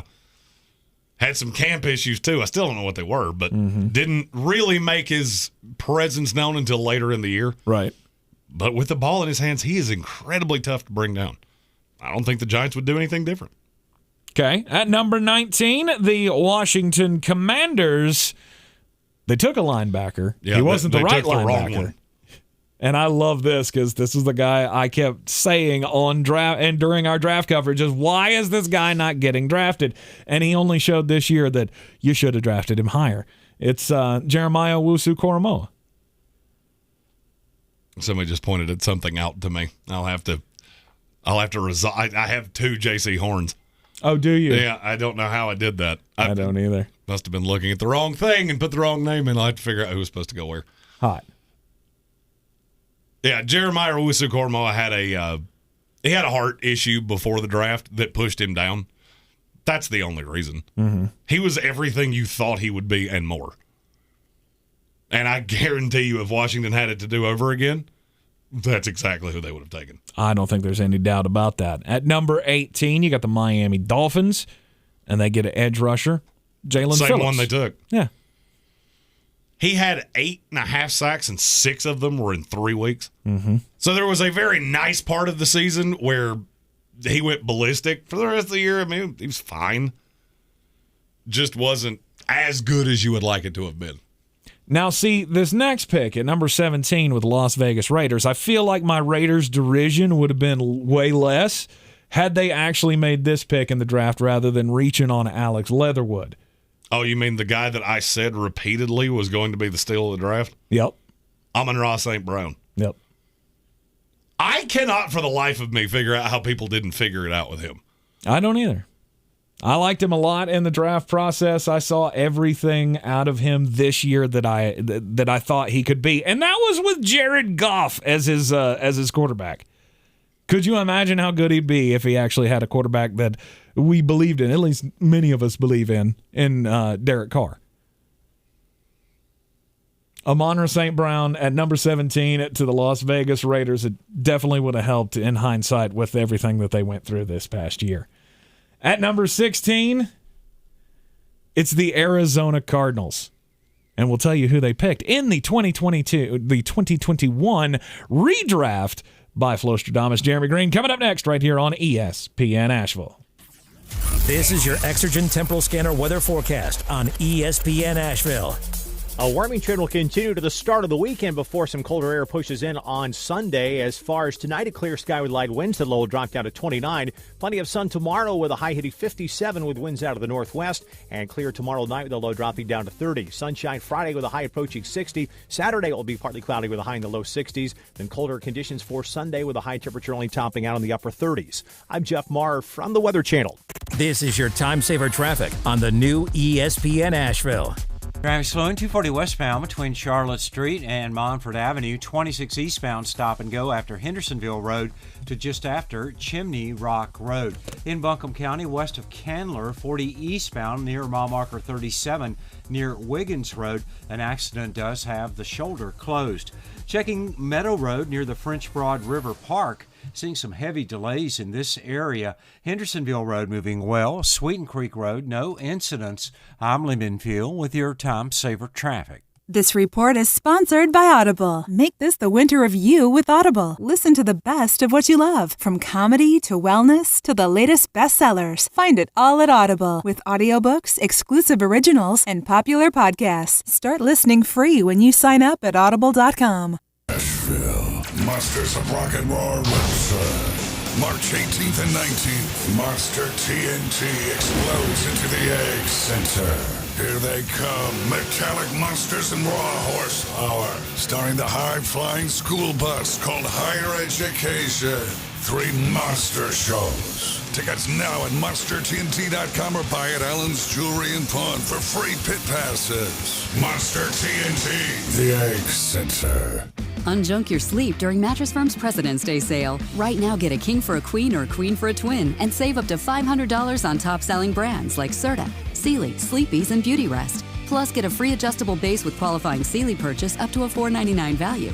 Or shop Hot Buys and get up to 50% off, like Sealy twin mattresses starting at $224.99 or Sleepy's twin mattresses starting at $159.99. In stock for fast delivery, only at Mattress Firm. Restrictions apply. See store or website for details. Welcome to Allstate, where we bring it all together.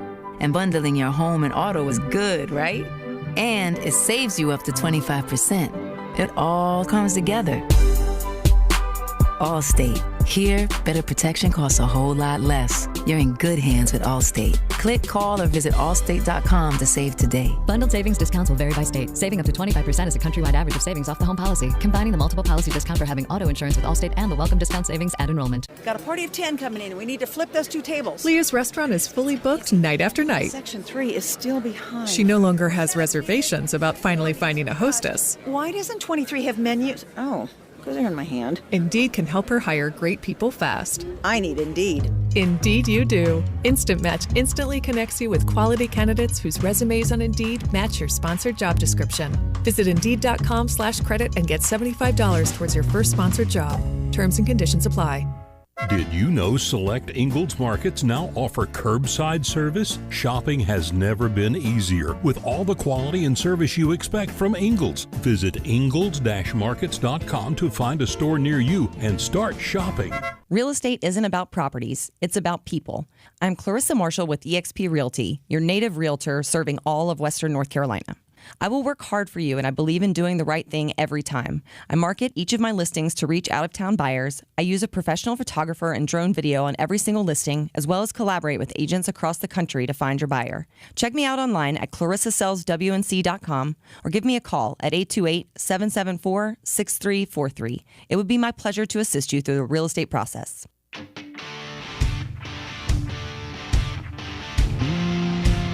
The Sportsocracy. Who are we going to cheer for on Sundays now? It's ESPN Asheville, 92.9 FM, 880 AM, and 1400. Yeah, I got nobody to cheer for anymore, except for the Cincinnati Bengals and the Los Angeles Rams. We got Super Bowl coming up this Sunday. Don't forget to join us down at the Social in East Asheville. They're going to have spreads set out there. There's a $20 cover charge. You can come on down. Send us a note. Let us know you're coming. We'll let them know that you're coming with us. Who's coming with me? That's all we want to know. We're doing the 2021 NFL Redraft, a year out from the draft, and Jeremy sat down and went, you know, some of these picks were just absolutely wrong in hindsight. And I'm glad that you got JOK in there, Jeremiah Owusu-Koramoah, into the first round to the Washington Commanders instead of Jamin Davis, who I think, well, that was your worst pick of the first round, wasn't it? I gave that an R. That should have been rated R because children should not have been allowed to see it. Right. We have worked our way up to number 16 in the draft, the Arizona Cardinals. Just a note, during the break, I figured out where the kerfuffle was because I had 2 teams take J.C. Horn. The Browns took Eric Stokes, not J.C. Horn. Gotcha. I guess I was looking at one and typed I don't know. Yeah. Well, I mean, they are right beside each other. So I see how you did that on the graphic. So at number 26, next to the Browns, that should say Eric Stokes, the cornerback out of Georgia. I'm working to rectify it, but, you know. That's fine. Technology. It's fine. We all get it. We've corrected the record. Let's move on. Let's talk about the number 16 pick in the 2021 NFL Redraft. The Arizona Cardinals, Greg Newsome, who originally went to the Cleveland Browns. I absolutely loved him. Poor New England, you drafted the Rookie of the Year runner-up. Well, he's not here this time. He doesn't make it out of the top 10. Ooh. But he doesn't go to the team that I keep getting told he would go to. Okay. So Greg Newsome, he popped on tape for you in college. What did his rookie year tell you? That he's going to be a long-time star? I do believe he is. That's a very talented defense, so it can cover up some ills, but he was very good. And, he was better than Zaven Collins, which is where they went in the actual draft, who is conspicuous by his absence in this. Right. And at number 15, the New England Patriots, who we all know got Mac Jones. They don't get a quarterback here, but they get a cornerback in J.C. Horn, who originally went to the Carolina Panthers in the draft. J.C. Horn, he played really well up until the injury and then missed most of the season. And I think people forget that he's still part of the equation, because I've heard a lot of I've heard a lot of people talking about, well, what are we going to do with the secondary with Stephon Gilmore and Dante Jackson and all of that, C.J. Henderson. You remember, you have J.C. Horn. He's coming back from injury, so you've got a bright future in the secondary. It's very true. But in this one, J.C. Horn with the New England Patriots, he fits Bill Belichick. The funny thing is that he played with the guy I compared him to, which is Stephon Gilmore. Mm-hmm. I think that is how good he can be in the NFL. At number 14, your New York Jets, Devontae Smith. Yeah. Just a little feller, spindly feller. He was very good. Mm-hmm. The thing about Devontae Smith was that there was absolutely no bust in him because he was such a good route runner. He is a little thin. Mm-hmm. The Jets actually took Elijah Vera Tucker, who was, in large part, good, but he's still a guard. And in this, they could have taken Elijah Vera Tucker with their second-round pick. That wouldn't have happened in real life, but after in the real draft, but in the redraft, he does fall that far. Yeah, okay. There was no way he was going to make it out of the actual draft, or out of the first round of the actual draft. At number 13, if this had happened on draft night, I think we all would have lost our minds. The Los Angeles Chargers get Penei Sewell at number 13. We'd have had a conniption fit if he'd have fallen that far. And that's we'd all been after a year. That's where he should have gone. We'd all been looking at the looking for gas mask pictures on social media, or because something has happened to this, what we touted as a generational left tackle. Mm-hmm. And he was very good. Mm-hmm. He just wasn't as good as another tackle that was drafted, which is who takes his place in the top 10. In the top 10, okay. At number 12, the Dallas Cowboys get Patrick Surtain, which is who they wanted, by the way. That is true. That's exactly who they wanted. It just didn't fall that way. And it actually worked out quite nicely for them. Yeah. And you got the Defensive Rookie of the Year. Yeah. I would say it worked out well for them. But at number 12, Cowboys getting Patrick Surtain. Surtain had a really good year in Denver, and I feel like he's just going to be the next big secondary star of the franchise. Like he's their next Champ Bailey. You agree? I do. Okay. I think he's very, very good. Number 11. This is our quarterback. This is our first quarterback that we've gotten to. This is the last quarterback since we're going in reverse order. And really? Yeah, it's Davis Mills. The Chicago Bears at number 11 would take Davis Mills in the first round. Mm-hmm. Because the other 5 went in the top 5, went in the top 10. So Davis Mills falls there. Quarterback falls in their lap, and I'll be really honest with you. I did this 5 or 6 times. Davis Mills never fell past 15. Really? Ever. And I'll be honest with you, I've seen a lot of these redrafts. I don't think I've seen him fall out of the top 20 yet. Interesting. Everybody talks about how, Houston's got to have a quarterback. Do they? It's not like you're putting any quarterback in a position to succeed with that dog water roster they have. True. So just stick with what you got because he wasn't that bad. He had some really good games. He had some really bad games. Mm-hmm. But let's be honest, so did Trey Lance, Trevor Lawrence, and Zach Wilson, and Justin Fields. Way more bad games than they had good And Mac games. had bad games, too, when it was cold outside. Figure when it got cold, he got not nearly as good. So Davis Mills would be goes from third-round pick to top 11 pick in the draft. And All right. he's just armchair commentary just said it in our YouTube chat. He's better than you think he is. Yeah. And he's pretty well regarded around NFL circles. Yeah, it's because he's in Houston with a dog-do team that we don't believe in. Yeah, they're and he's terrible. got one weapon to play with, and he actually did really well with that weapon. I just think back to the New England game. At number 10, it's the Philadelphia Eagles. And we'll tell you who they picked coming up after we get weird. On the weird scale, there's Vegas, there's Florida, and there's Asheville. Let's get weird, Asheville. All right, Florida man does crimes, so it's got to make the weird news story.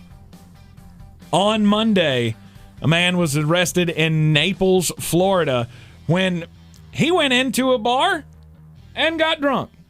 It wasn't that he just got drunk. I mean, Jeremy does that all the time. It's that he goes in and he starts accosting people inside the bar and screaming that he's Mick Jagger. At one point, he went to another bar and tried to interrupt a live performance on stage. I guess he wanted to get up there and do that duck lip chicken walk thing that Mick Jagger does. And, of course, they called the cops. Cops come. He's intoxicated. They couldn't even take him to jail because he was so drunk.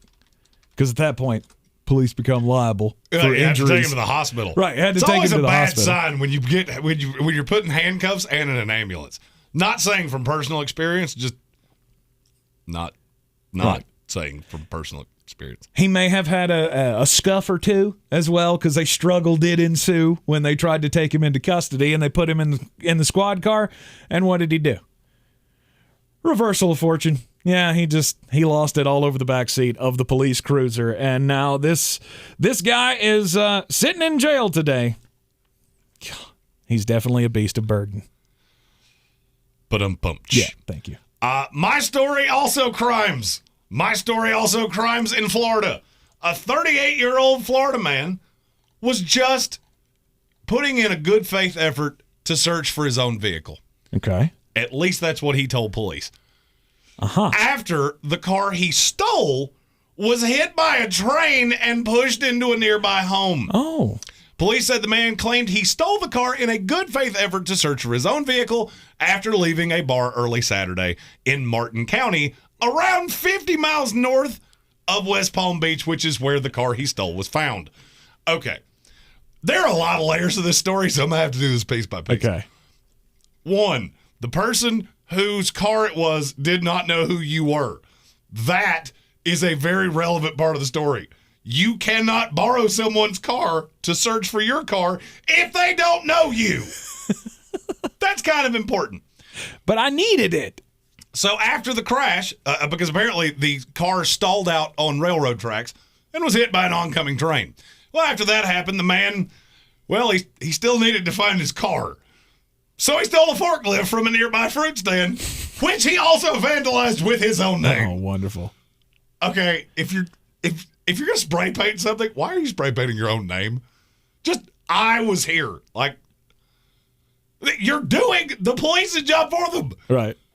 Don't do crimes. What, did he go like full name? Did he go first, last, middle initial, home address? This gets worse. I'm not done yet. Oh, no. So after he steals the forklift, he sees deputies responding to the train stolen good faith car incident.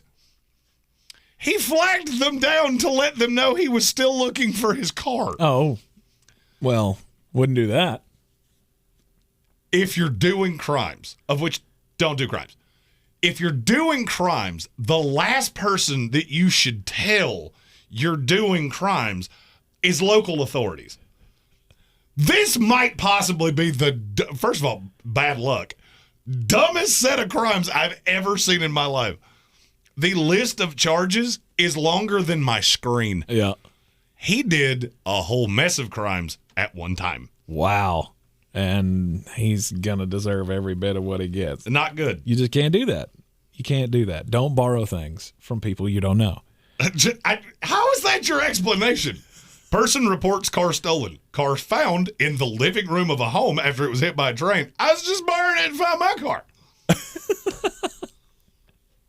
That is the equivalent of being pulled over by the police and they say, get out of the car, and you go, I can't, you get in.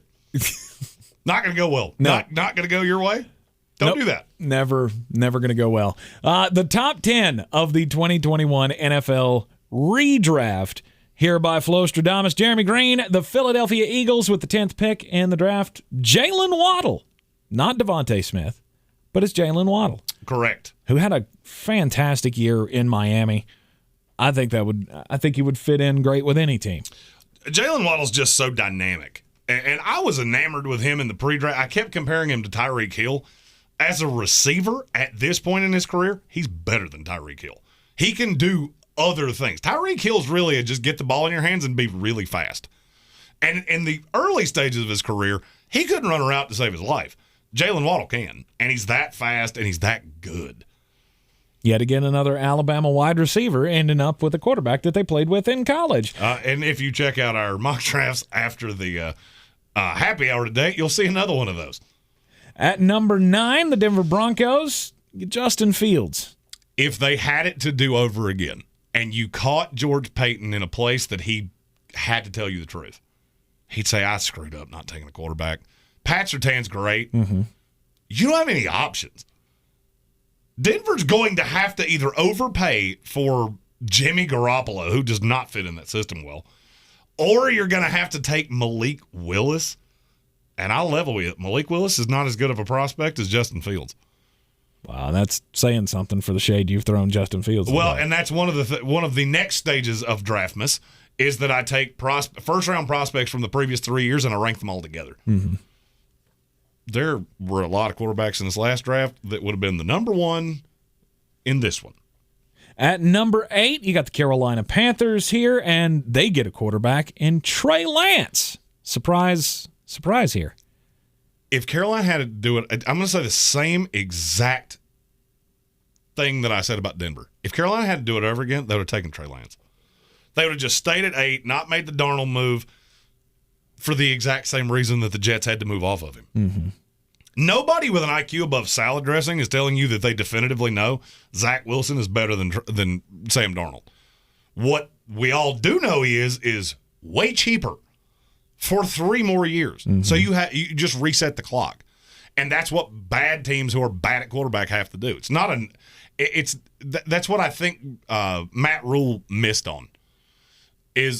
No, we're not saying he's not a good quarterback, because he is. I mean, Sam Darnold is one of the 32 best quarterbacks in the world. He should be a starting quarterback in the NFL. He's just not going to be a high-level one mm-hmm. unless he has everything around him, and now he's getting paid. Carolina had it to do over again. I think they would have done it with Trey Lance. All right. At the number 7 pick, the Detroit Lions take a tackle, but it's not Penei Sewell. It's Rashawn Slater. Yeah, I missed this one. If you're going to miss, you should miss this good. He's a guard. He's a guard. He's a guard. Yeah, I said that a whole bunch of times. Yeah, you did. And you know what he isn't? A guard. He is a left tackle, and he is a pretty good one. Mm-hmm. He might have played in that debacle known as the Pro Bowl. I am still dumbfounded that any team watched the tape on him and went, yep, left tackle. And they were right. I never doubted how talented he was, if you recall. No. I just said I don't think he can play left tackle. Right. Yep, I was wrong. Well, the Chargers took him, and he turned out to be a pretty good one for them. The Lions would be in good shape if he was on their line as well. Not saying that they're not in good shape with Penei Sewell, but Rashawn Slater, the pick at number 7. At number 6, the Miami Dolphins. This is the one I was waiting on. Micah Parsons. I thought he fell too low in the original draft. I get there were some concerns about him, but I had a feeling that this guy was going to be unbelievable, and he did nothing to disprove me his entire rookie year. I think him winding up with the Miami Dolphins, that would be phenomenal for them. Well, you add Jalen Phillips and you add Micah Parsons. That's you cranked your pass rush up quite a bit. Took it to another level. At number 5, the Cincinnati Bengals. They got Jamar Chase in the draft. And I want to tell Bengals fans, and I'm actually going to pull the graphic down just to say this, because I feel like there are a slew of them that have been waiting for me to say this all year long. I had the chance to give you Penny Sewell. I had the chance to give you Rashawn Slater, and I didn't. I was wrong. Jamar Chase was the right call, but he's not here. Kyle Pitts would have been a fine call as well. I was wrong. You did it right. I did it wrong. Jamar Chase was the right call. Yeah. Jamar Chase was the home run pick, but Kyle Pitts, he would fit nicely into that system as well. I mean, the first tight end over 1,000 yards in his rookie season. Can't go wrong with Kyle Pitts. Then, at number 4, the Atlanta Falcons. That's the Atlanta Falcons. And in hindsight, they'll go, yeah, we need another wide receiver. Yeah, we need a receiver. And, hey, there's a pretty daggum good one named Jamar Chase that some fat guy in North Carolina didn't like. That's why he's not a scout in the NFL. Right. Do 99 things wrong. If that 100th one is that wrong, there you go. You'll never live that one down. And you do it 2 years in a row, it'll come back to bite you every time. Yeah. Both with LSU receivers. The Falcons get Jamar Chase would be phenomenal, especially with the situation they find themselves in with Calvin Ridley right now. And make that a little bit easier easier of a pill to swallow. Now, the top 3 were all quarterbacks, and they're all quarterbacks again. But Mac Jones at number 3. Are you just trying to make yourself right after you believed the Mac Jones hype on the day before the draft? No, that was a fight between John Lynch and Kyle Shanahan. Kyle Shanahan won. John Lynch should have won. Yep. Because if you told me that they had Mac Jones this year, Mr. I never make a mistake, and oh, by the way, since we play in San Francisco, I don't have to go outside in the cold, they might be playing the Super Bowl right now. Could have beaten the L.A. Rams had he been in there instead of Jimmy Garoppolo. The difference that I'm seeing in all of these redrafts and what started this was people keep saying, the Jets should have taken Mac Jones at 2. No. Stop that. That's the dumbest thing I've heard all week. Mac Jones was good. He was the best of the quarterbacks among the rookies. And he was also put in the best situation. Yeah. The only situation that was better than New England would have been San Francisco. And I've thought about this for almost a full day. I think if Mac Jones was the quarterback of the San Francisco 49ers, we would be talking about them playing the Bengals right now and not the Rams. Possibly, but would they sacrifice? Because that's, again, what they were fighting about. Mac Jones can go right now. This team can win right now. But Trey Lance has got the higher ceiling. Well, you would have been in the same position, but it would have been much cheaper. And that team is built that you just need somebody that runs the system. Great San Francisco 49er fan, Michael Whiteside, that's also a fan of this team. Yeah, he's the one that first said that. Just need somebody that's not going to turn the ball over. Right. That's what Kyle Shanahan's offense is predicated on. Well, Mac Jones is about the best version of that you could possibly have. Well, at number 2, the top 2 picks stay the same here. Yeah, well they should. Yeah, at number 2, the New York Jets take quarterback Zach Wilson. Despite the rough start to the season, he showed a lot of promise down the stretch. The thing that the top 2 picks have in common is that I saw why they were top 2 picks. There was high side out of the 2 of them that you just don't see out of many quarterbacks. Zach Wilson's good was really good. His good beat the Tennessee Titans. Now, Mike White's good beat the Cincinnati Bengals, but that doesn't really play into my narrative, so we're not going to talk about that. Right. 4 wins all year. One of them was against the 1 seed in the AFC. The other was against the AFC representative in the Super Bowl. Mm-hmm. It's hard to be a Jets fan sometimes. Yeah. At number 1, of course, that leaves Trevor Lawrence. Despite the bad year, he's still got the highest ceiling out of anybody. He would still be 1, and nobody would think about it for 5 seconds. Mm-hmm. I've seen Mac Jones go 1 in 2 of these. That is ridiculous. Absolutely insane. Yeah. I don't understand it even a little bit. Trevor Lawrence still has the higher ceiling of any quarterback. He's still a generational talent. It's just a question of, does Jacksonville screw him up, which is entirely possible. Right. All right, there it is. 1 through 32, your 2021 NFL Redraft by Flostradamus, Jeremy Greene. And now it's time to check in on Chew on That with Caleb Peak. The SoCon Basketball Championships, the Ingles SoCon Basketball Championships are coming up in Asheville. You can get your tickets today at SoConSports.com. And Caleb's going to check in with Dent Bradford of the Asheville Buncombe Sports Commission.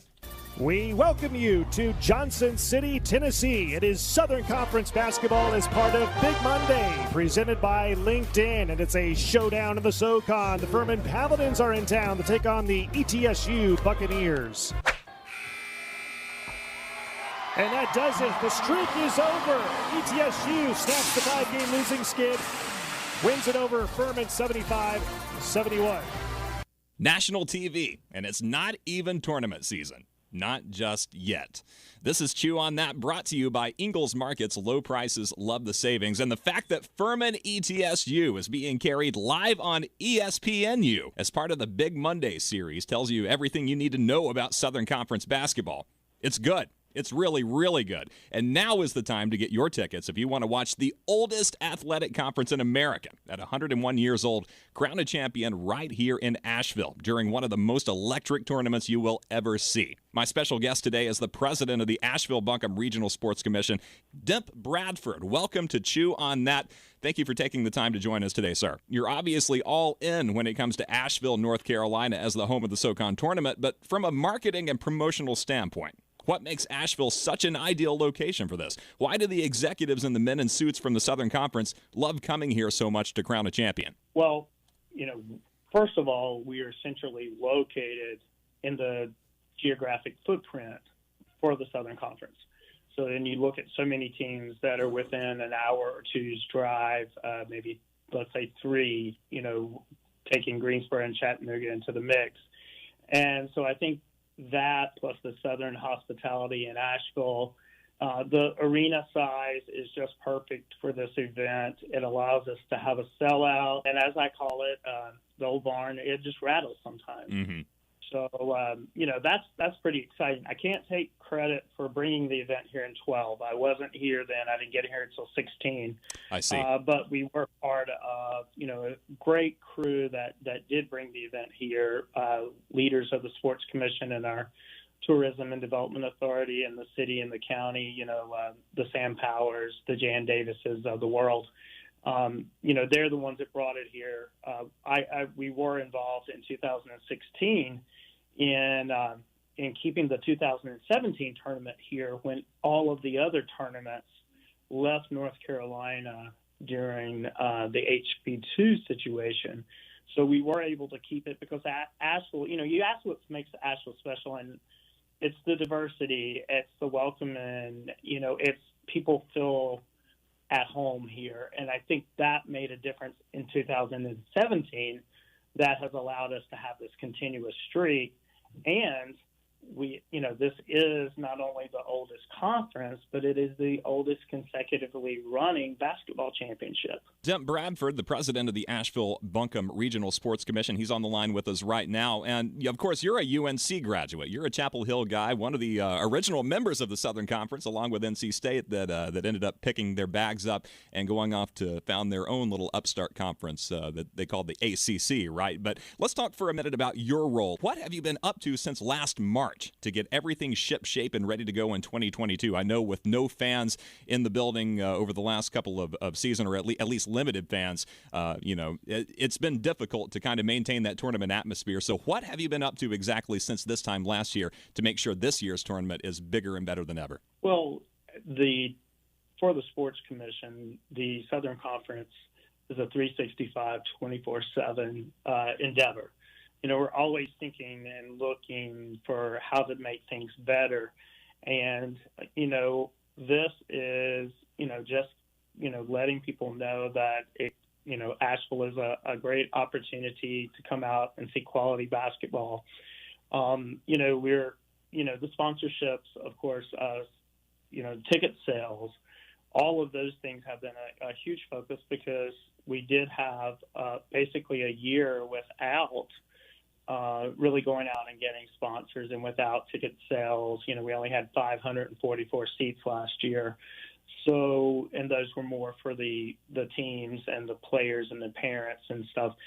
So, it's basically in a little way, in some ways, starting off new. It's restarting. We have staff meetings a couple of times a week. And yesterday we sat down and said, hey, we've got 3 weeks to go. Have we ordered this? Have we, it's, some of the little touches that we didn't have to do last year, we're going back and having to order this year. We're having to do. And, for example, national anthem singers, color guards, we didn't have those last year. Right. All of that was taken. So, just the little things. And, we take pride with the sports commission that, we do administer the local organizing committee, and we do a lot of the prep work that allows the Southern Conference staff to come in the week of the tournament and basically run the basketball aspect while we get the volunteers. We're going to staff the VIP room, planning for the downtown dribble. That's, we're restarting that. So registration is live right now for the downtown dribble. So, just trying to make things work and go back and, it's the reference point is 2020. And trying to make sure that everything that we did in 2020 that we're, going back and getting it done in 2022. So, you've got to remember, we were one of the last 2 tournaments to finish completely before the whole shutdown on, I think it was March 12th, 2020. So we're excited to just, get back and continue to play. I'll finish this conversation with Dent Bradford next week right here on Chew on That. We'll talk parking in downtown Asheville, some new features coming to the Ingles SoCon tournament this year in 2022, and any COVID-19 protocols you'll need to be aware of before you make the trip to Asheville. In the meantime, why don't you visit HarrisCherokeeCenterAsheville.com and get those tickets while you still can. They're going to go fast. I promise you that. Until next week, I'm Caleb Peak. That's something SoCon to chew on. This is your time saver traffic on the new ESPN Asheville. Light delays 240 westbound between Charlotte Street and Montford Avenue. 26 eastbound is stop and go after Hendersonville Road to just after Chimney Rock Road. On the Smoky Park Highway, northbound and southbound approaching Sand Hill Road, traffic is slowing. Sweeten Creek Road, north and southbound approaching Mills Gap Road, delays. Hendersonville Road, north and southbound between Biltmore Forest and the Blue Ridge Parkway, light delays. Charlotte Highway moving well. I'm Lynn Benfield with your time saver traffic. This report is sponsored by Tyson Furniture. Tyson Furniture has a fantastic selection of quality furniture, honest values, and great service. We deliver weekly to Tennessee, South Carolina, Georgia, and Florida. Visit us at Tyson Furniture in Black Mountain, where beautiful homes begin. Have you ever felt depressed about work, only to have your dad be like, "Why are you so down?" So you told him you hate your job, and he said, "Well, you better talk yourself out of it." And then you thought, I love to talk. I could host a podcast. And then you went to Spreaker from iHeart and started a podcast and got good at it, then monetized it, then quit your boring job, then told your dad, "Thanks for the advice." And he was like, "Well, that's not what I meant, and I don't understand what a podcast is, but you seem happy, so that's great, kiddo." You ever do that? Well, you could. At Spreaker.com. That's Spreaker. Ask your dad. You actually don't.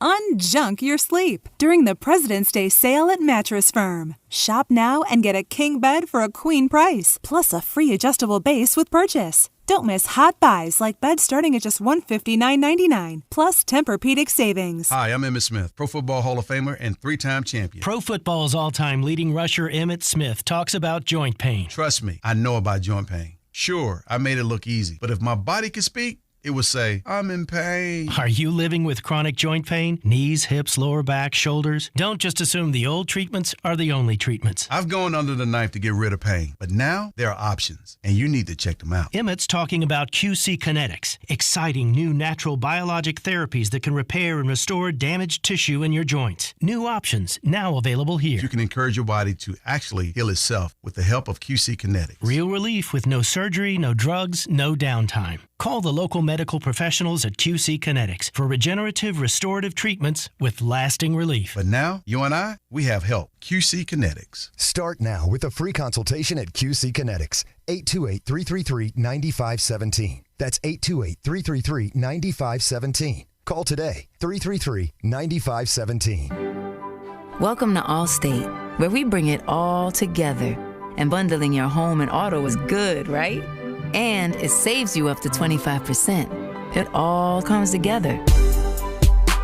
Allstate. Here, better protection costs a whole lot less. You're in good hands with Allstate. Click, call, or visit allstate.com to save today. Bundled savings discounts will vary by state. Saving up to 25% is a countrywide average of savings off the home policy. Combining the multiple policy discount for having auto insurance with Allstate and the welcome discount savings at enrollment. At Walgreens, we know February is the season for LOVE. It's also something sweet for your sweetheart season. Or my favorite, wait, that's today's season? Or the just found out my kid has a crush season. Good luck, Mom. This Valentine's Day, Walgreens makes it easy to quickly get last-minute gifts with pickup in as little as 30 minutes. Because if it's Cupid season, it's Walgreens season. Right now, select fragrances are 20% off. Offer valid through 2/26 while supplies last. Restrictions apply. See Walgreens.com for details. All right, people, it's Valentine's Day. Everything has to be perfect.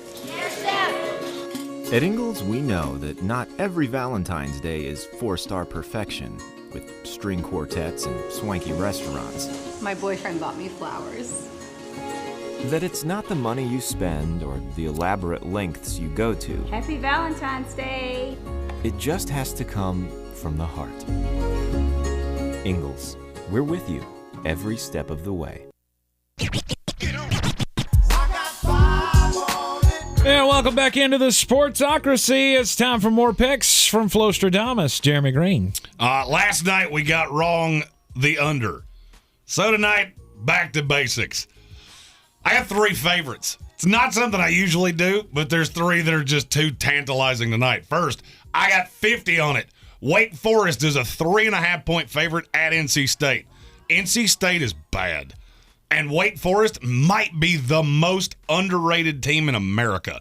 I don't know how they've got this line so bad. I'd have had it at 8.5, and I don't care that it's at NC State. I got 50 on it. Wake Forest minus 3.5. Alabama is a 6-point favorite tonight at Mississippi. I understand that the last few games have not been particularly good. I understand that Alabama is not a very good defensive team. Ole Miss is not a very good offensive team. And they're not going to be able to stop Alabama from doing anything that they want to. 6 is not enough. I got 25 on it. Alabama minus the 6. Finally, the Los Angeles Lakers are a 10-point favorite tonight at Portland. I think Portland might end up taking somebody out of the crowd to round out their bench tonight. This is not enough. L.A. is in complete turmoil, but they still have 2 stars and Russell Westbrook. That is entirely more than Portland has to throw at them. I got 25 on it. L.A. Lakers minus the 10. And this just saw this roll across it. LeBron James and Russell Westbrook both questionable tonight on the eve of the trade deadline. Yeah, don't care. Don't care. Stephen Tao asked the Lakers are minus 7.5 now. What happened? They're afraid LeBron's not going to play. Yep. I don't care. Anthony Davis going to play? Okay. Either way, take the Lakers to cover. And take those wagers over to betus.com. BetUS.com. Use the promo code Sportsocracy and get a 125% deposit bonus on whatever you put in, up to $2,500, just for using our promo code Sportsocracy at betus.com. We got the third hour of the program coming up on the way, only on the YouTube stream. Go to the Sportsocracy.com. Just click on that live video link. The uncensored third hour, the happy hour, always here at 5 o'clock on the YouTube stream. Off-season previews will continue our Way Forward Wednesdays, where we'll take one team from each division and give you the layout and their hopes for this upcoming offseason in the NFL. Back here tomorrow at 3 on ESPN Asheville. Tonight on ESPN Asheville, 6 o'clock start for UNC Asheville taking on Hampton in Big South play. This is your Exergen Temporal Scanner weather forecast on ESPN Asheville. A warming trend will continue to the start of the weekend before some colder air pushes in on Sunday. As far as tonight, a clear sky with light winds. The low will drop down to 29. Plenty of sun tomorrow with a high hitting 57 with winds out of the northwest. And clear tomorrow night with a low dropping down to 30. Sunshine Friday with a high approaching 60. Saturday it will be partly cloudy with a high in the low 60s. Then colder conditions for Sunday with a high temperature only topping out in the upper 30s. I'm Jeff Maher from the Weather Channel. This report is sponsored by Wendy's new hot and crispy fries. Right now at Wendy's, see why everyone is raving about their brand new fries. Natural cut, skin on with a hint of sea salt, and guaranteed to be hot and crispy or they'll replace them. You know, the way fries should be. Try Wendy's guaranteed hot and crispy fries today at participating U.S. Wendy's. This is your time saver traffic on the new ESPN Asheville.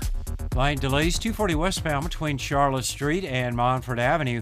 26 eastbound is stop and go after Hendersonville Road to just after Chimney Rock Road. On the Smoky Park Highway, northbound and southbound approaching Sand Hill Road, traffic is slowing.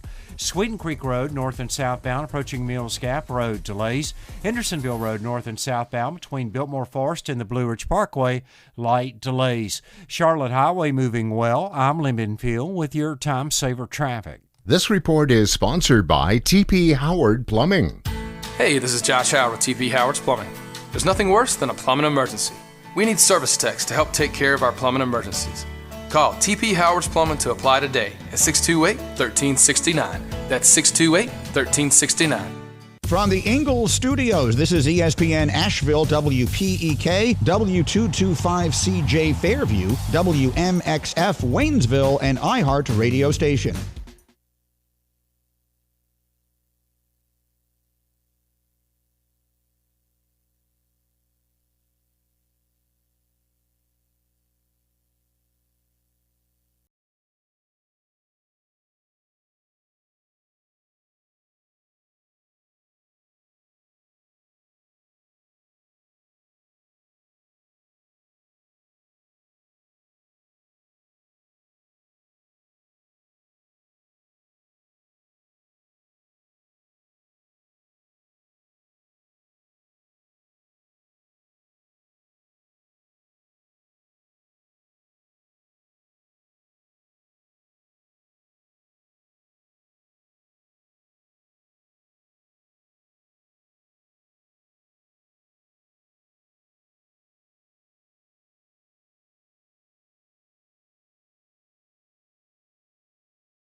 The following program is intended for mature audiences. A democratic republic of sports.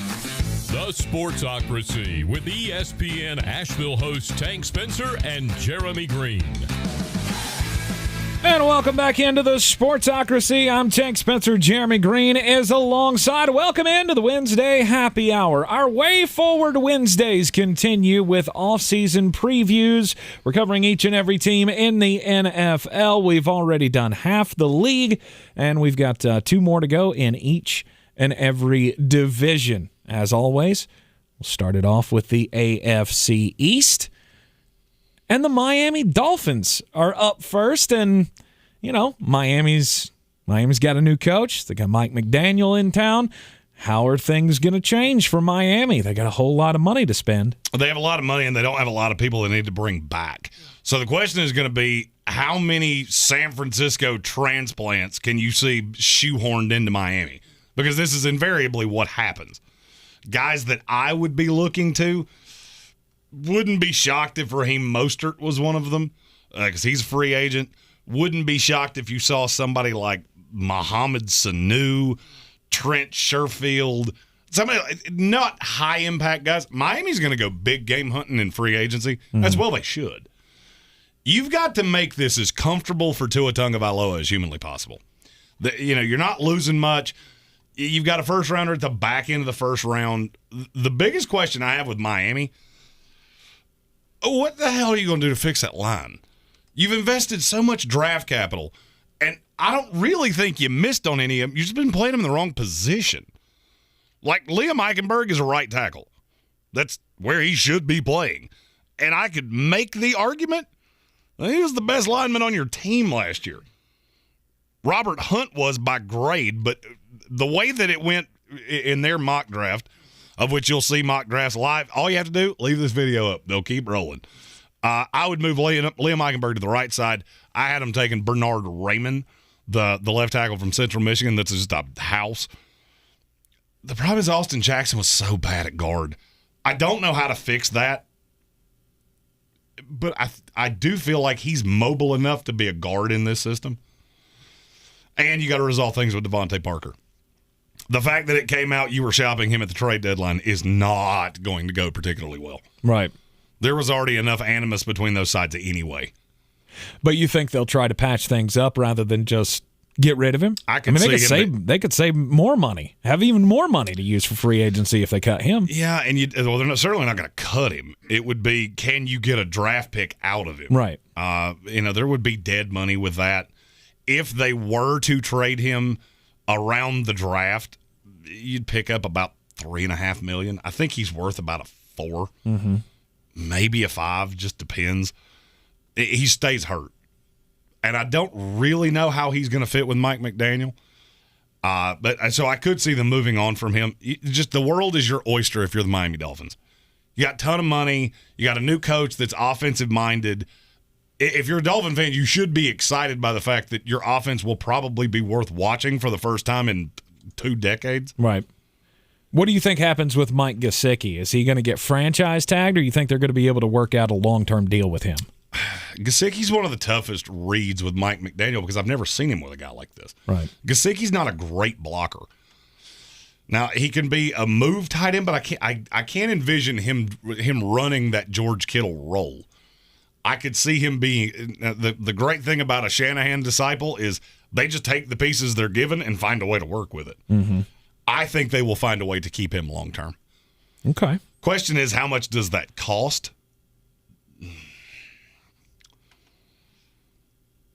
And off the top of my head, Who, Gesicki? Yeah, I'm trying to think of how much it would cost to keep him. I think the franchise tag's $11 million. That's about what his market value is too. If you use the Sport Track market value, it's 4 years, $44 million, and I would just do that and move on. Right. No use in kicking the can down the road. Well, you don't have enough offensive weapons. I mean, you've got Jalen Waddle, Will Fuller, who's a free agent, and I wouldn't touch with a 10-foot pole, and Devontae Parker, who's pissed. You don't have much of a running attack. Just to me, you've got to find a way to get it done. It's just a question of how does Mike McDaniel use him. Right. Load up on all of the weapons. Miami Dolphins, high hopes under Brian Flores. We thought this could be a playoff team. They did not end up being that. And who knows where Mike McDaniel can take them. The Pittsburgh Steelers are next up. Pittsburgh Steelers from the AFC North, and it's over for Ben. The Big Ben swan song has come and gone, and now the question is, what else are they going to lose in this offseason? If you just go down it's such a flux for them, and it all ties back to the quarterback. I keep hearing Jimmy Garoppolo. I don't understand how he fits in this offense. You can throw out the Aaron Rodgers thing. That's not going to happen. Mm-hmm. All right, so Ben's moving on. Joe Hayden, I don't know that I would be in a huge hurry to bring him back. Juju, I think he wants out. I think he needs to be out. Other than that, there's not a tremendous amount that you're going to lose. And James Washington, Terrell Edmonds. Mm-hmm. Okay. The defense is still going to be good. If I'm Pittsburgh, I'm loading up on the defense. Terrell Austin's the new defensive coordinator. I've always thought very highly of him. And I can't get away from Kenny Pickett being the starting quarterback of the Pittsburgh Steelers week 1 next year. I don't think you have to move at all to get him because I think he's going to fall like a rock.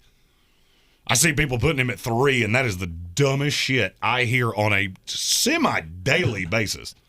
He didn't do himself any favors at the Senior Bowl? It's not that, I mean, he was fine at the Senior Bowl.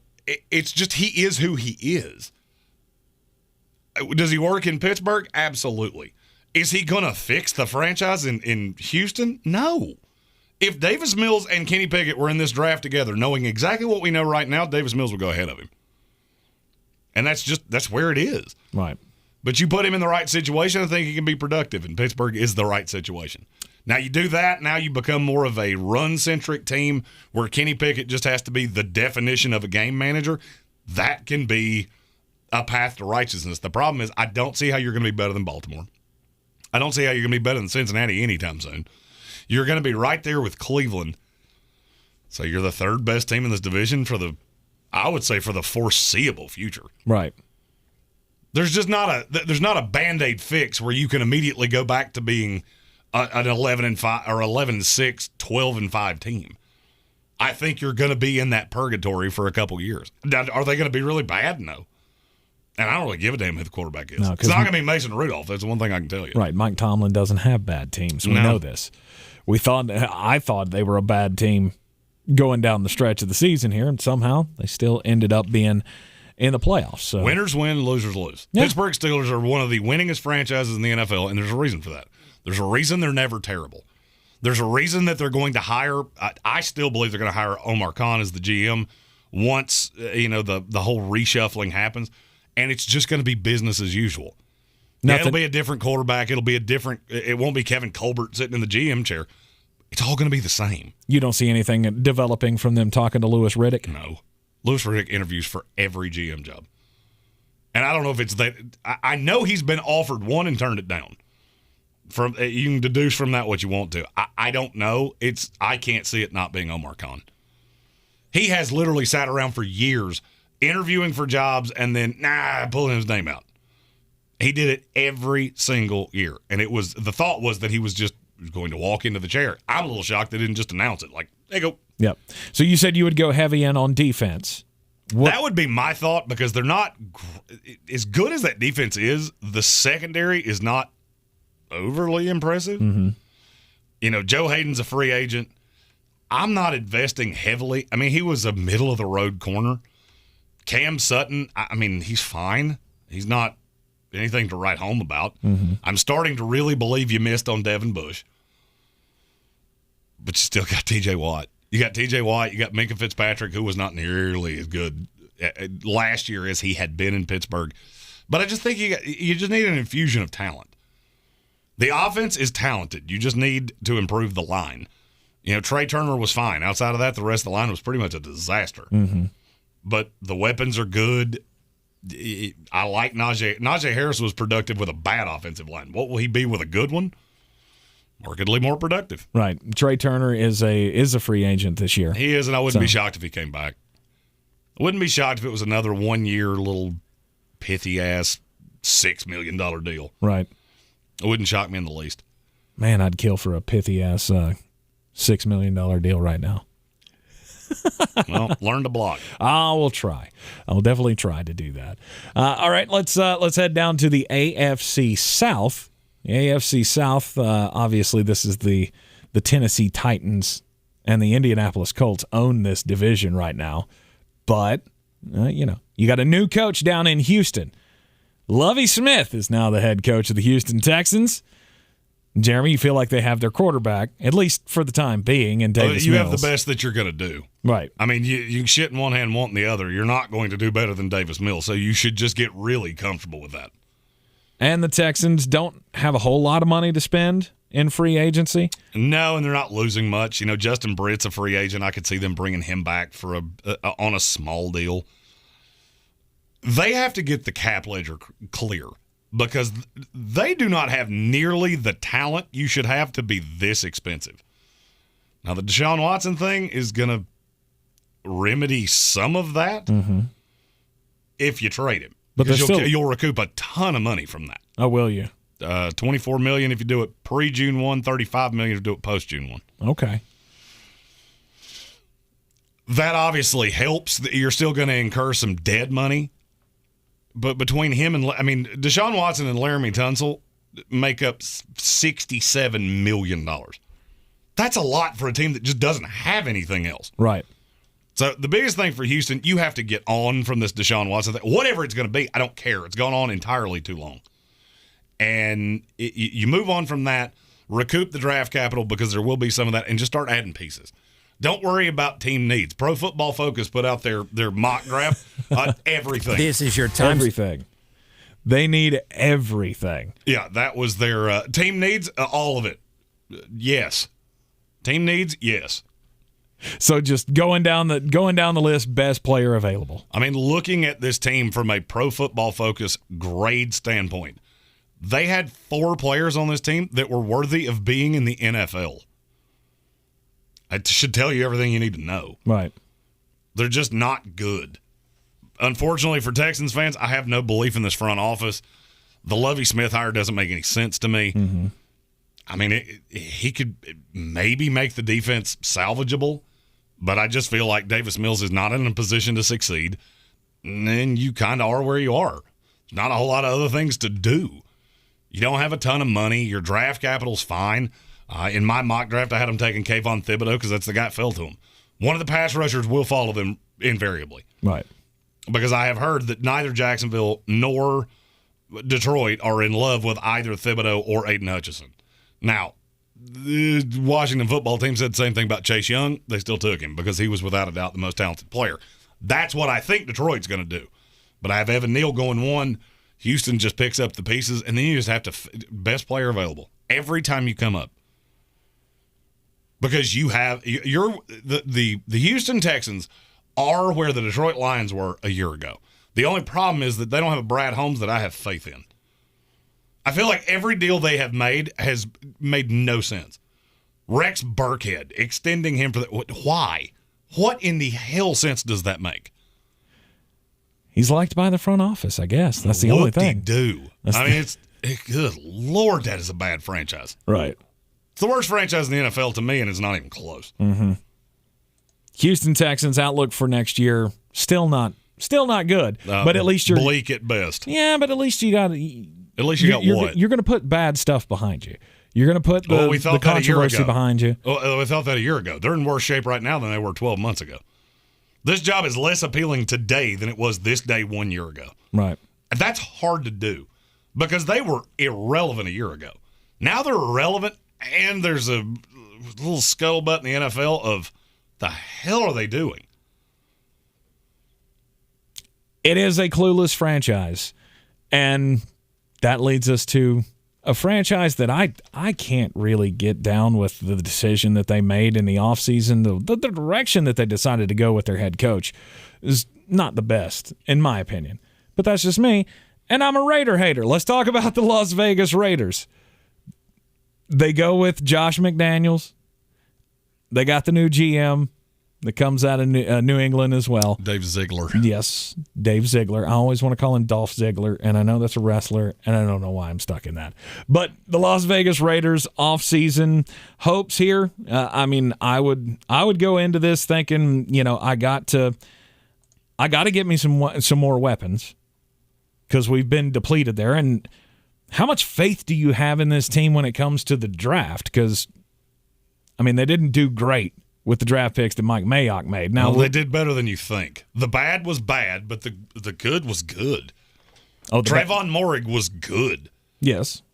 Max Crosby, one of the best edge rushers in this league. You recouped Zay Jones. You brought Darren Waller from rehab into being the third best tight end in the league. Mm-hmm. Hunter Renfrow, a guy that nobody wanted. I could argue the best slot receiver in the NFL. Right. They have a lot of pieces to work with. They've got to fix this line, and they've got to fix this linebacker core because they have two linebackers. I like Diablo. I will be really curious to see if Patrick Graham can use him in the same role that Gus Bradley did because he was, I could argue, is their best linebacker. Denzel Perriman's a free agent. He was, by grade, the best one. I would like to see them add a linebacker in the course of Perriman's a free agent, is he? Did I screw that up? I don't. Oh, no, he's not. He's not a free agent. No, he's not a free agent. I screwed that up. All right. So you got Perriman, you got Diablo. You need the alpha. KJ Wright is not that. Mm-hmm. So you need to find a linebacker. They don't lose much. That's the bright side. Mm-hmm. The negative is they don't have a whole lot of money. So you're going to have to really crush the draft. I'm not as down on the McDaniels thing as you are.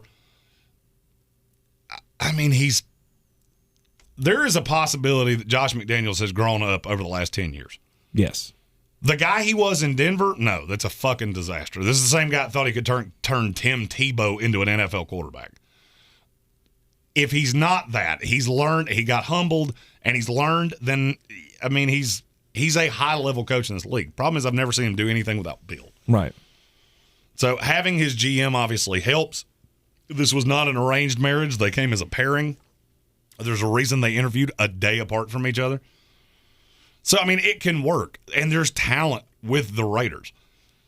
I still maintain I think a lot of the problems with the Raiders came from Gruden. And as soon as Gruden was gone, the talent got worse after you lose Henry Ruggs, Damon Arnett situation, and then a lifelong special teams coach takes you to the playoffs. That should tell you everything you need to know. Mm-hmm.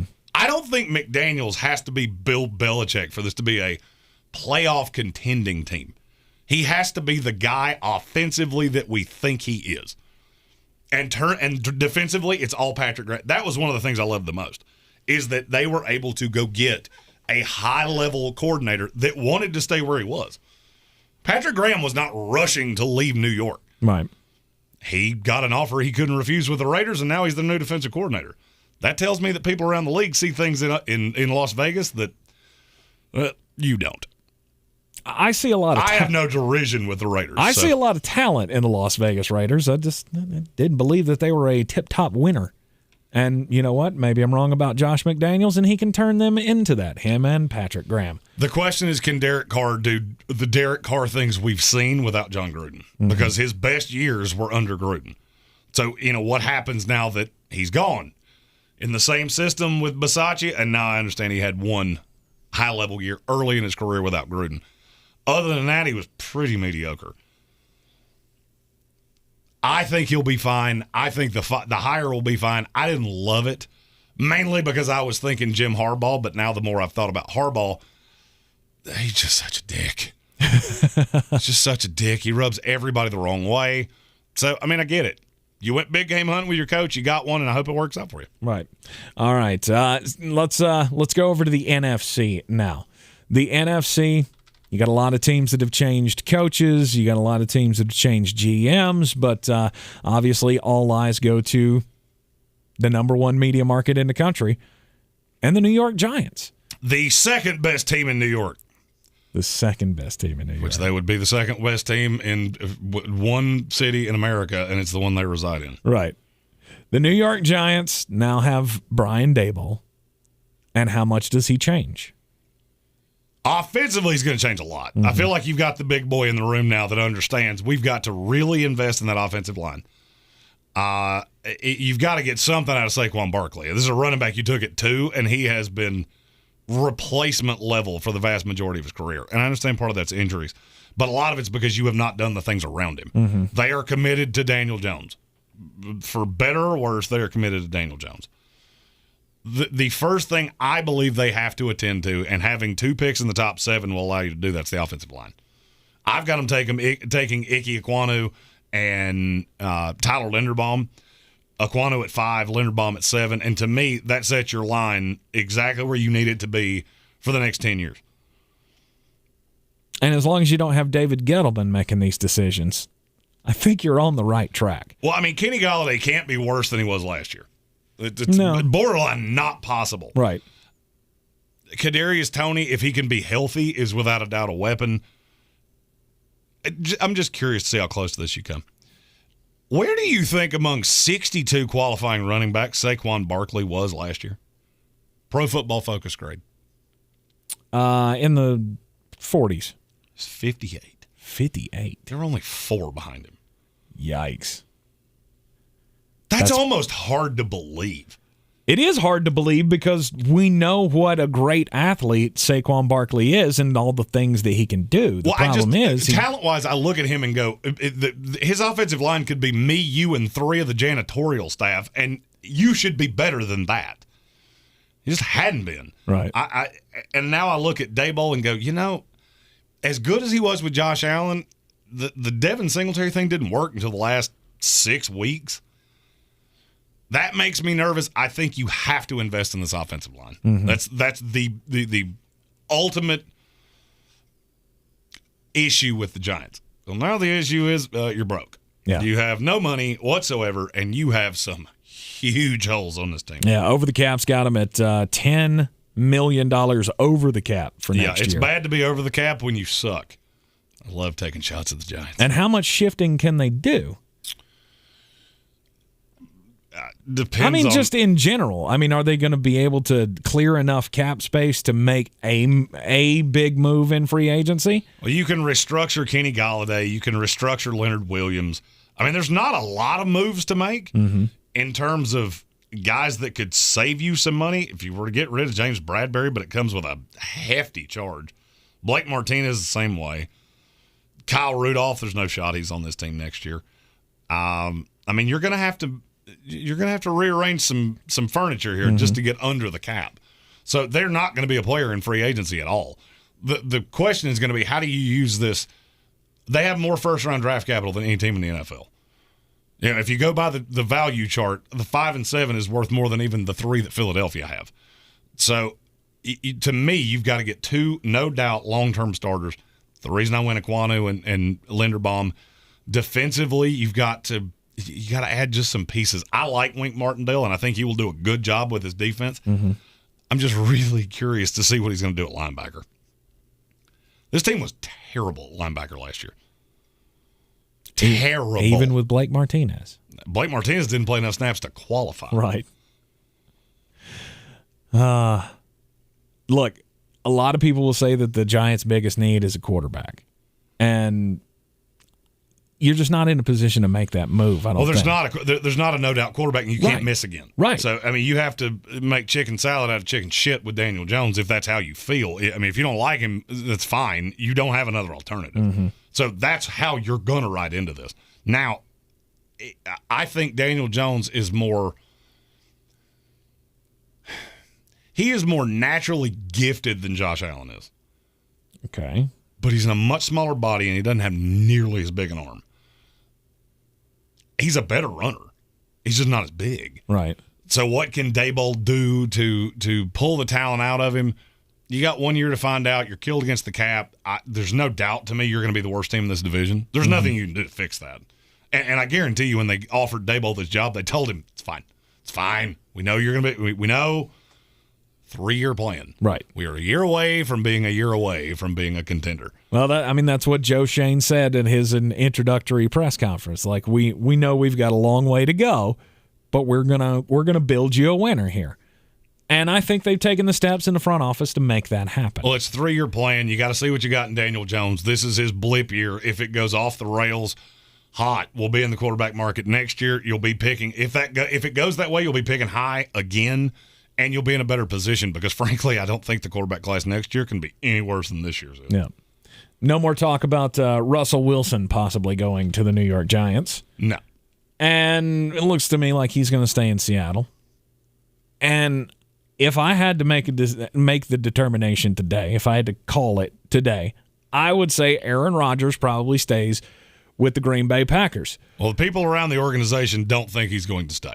Really? The players apparently think he's going to move on. Now, I heard that exact same thing last year, and he played in Green Bay this year. Mm-hmm. So. They drug it on forever, and he ended up coming back to the team. The team has seen what they have in Jordan Love. Shit. Yeah. Pure, leaky, just full diaper Hershey squirt is what. Gross. That is. Jordan Love is dog water. Right.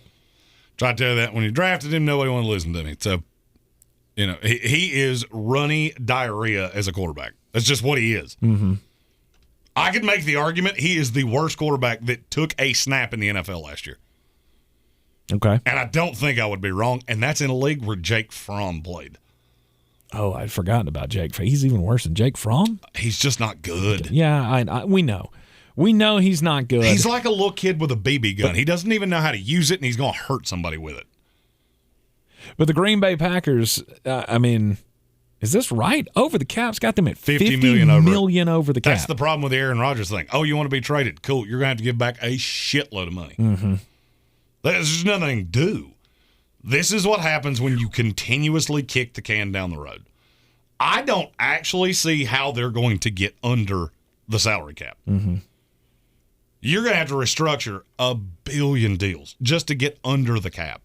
Now, can Rodgers force their hand to not pay him? I don't see a way that a trade works. That's the thing that nobody's wanting to talk about. I can't figure out how you're going to make the money work. You're $50 million over the cap. It'd cost you $25 more just to trade him. Mm-hmm. If you're good, and that's before you franchise Javonte Adams, which is going to come in at I think $17 million. Might be more than that. So you get to $90 million to just keep the team intact over the cap. That's way more to move than people think. You think that's a package deal?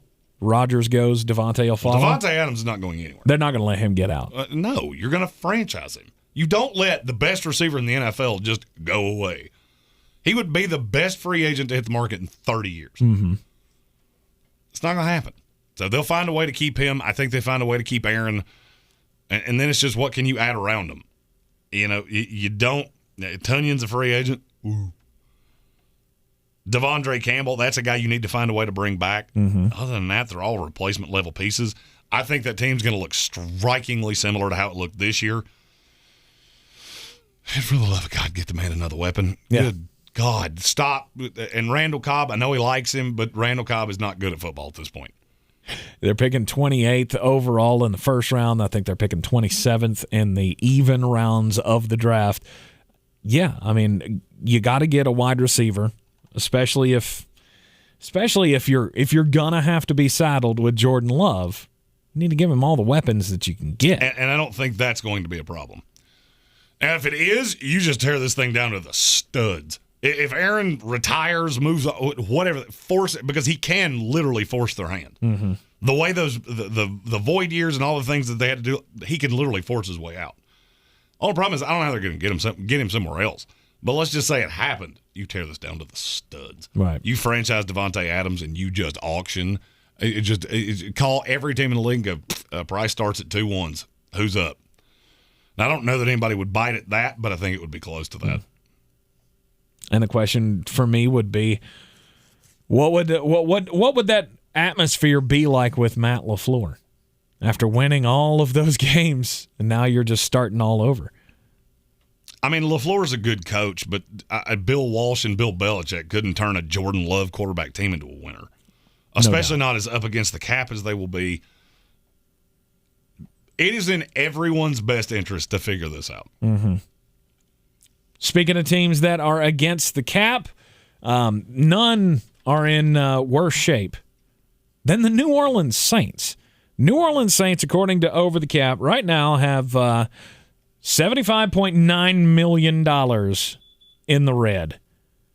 That's not good. No. They're by far the next closest team is the Green Bay Packers to them at $50 million. You got no quarterback.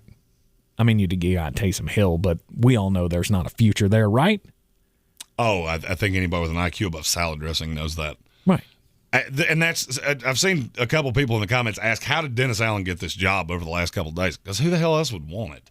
They brought in Eric Bieniemy, and I got news for you. There is no way he didn't look at this and go, this is a 5-year rebuild. Mm-hmm. Because they're killed against the cap next year, too. The things that they will have to do just to get under the cap, before they do shit, with 37 players under contract, they have $30 million for next year. Yeah. You're going to have to kick cans down the road so hard just to get to compliant with the cap. They'll be over the cap again next year. Right. There's nothing they can do to prevent that. You're going to almost invariably going to lose Teron Armstead. I believe you're probably going to lose Marcus Williams too. And this just gets to a point of, okay, if it's not bolted to the floor, what can we get for it? Right. I'm looking directly at Michael Thomas.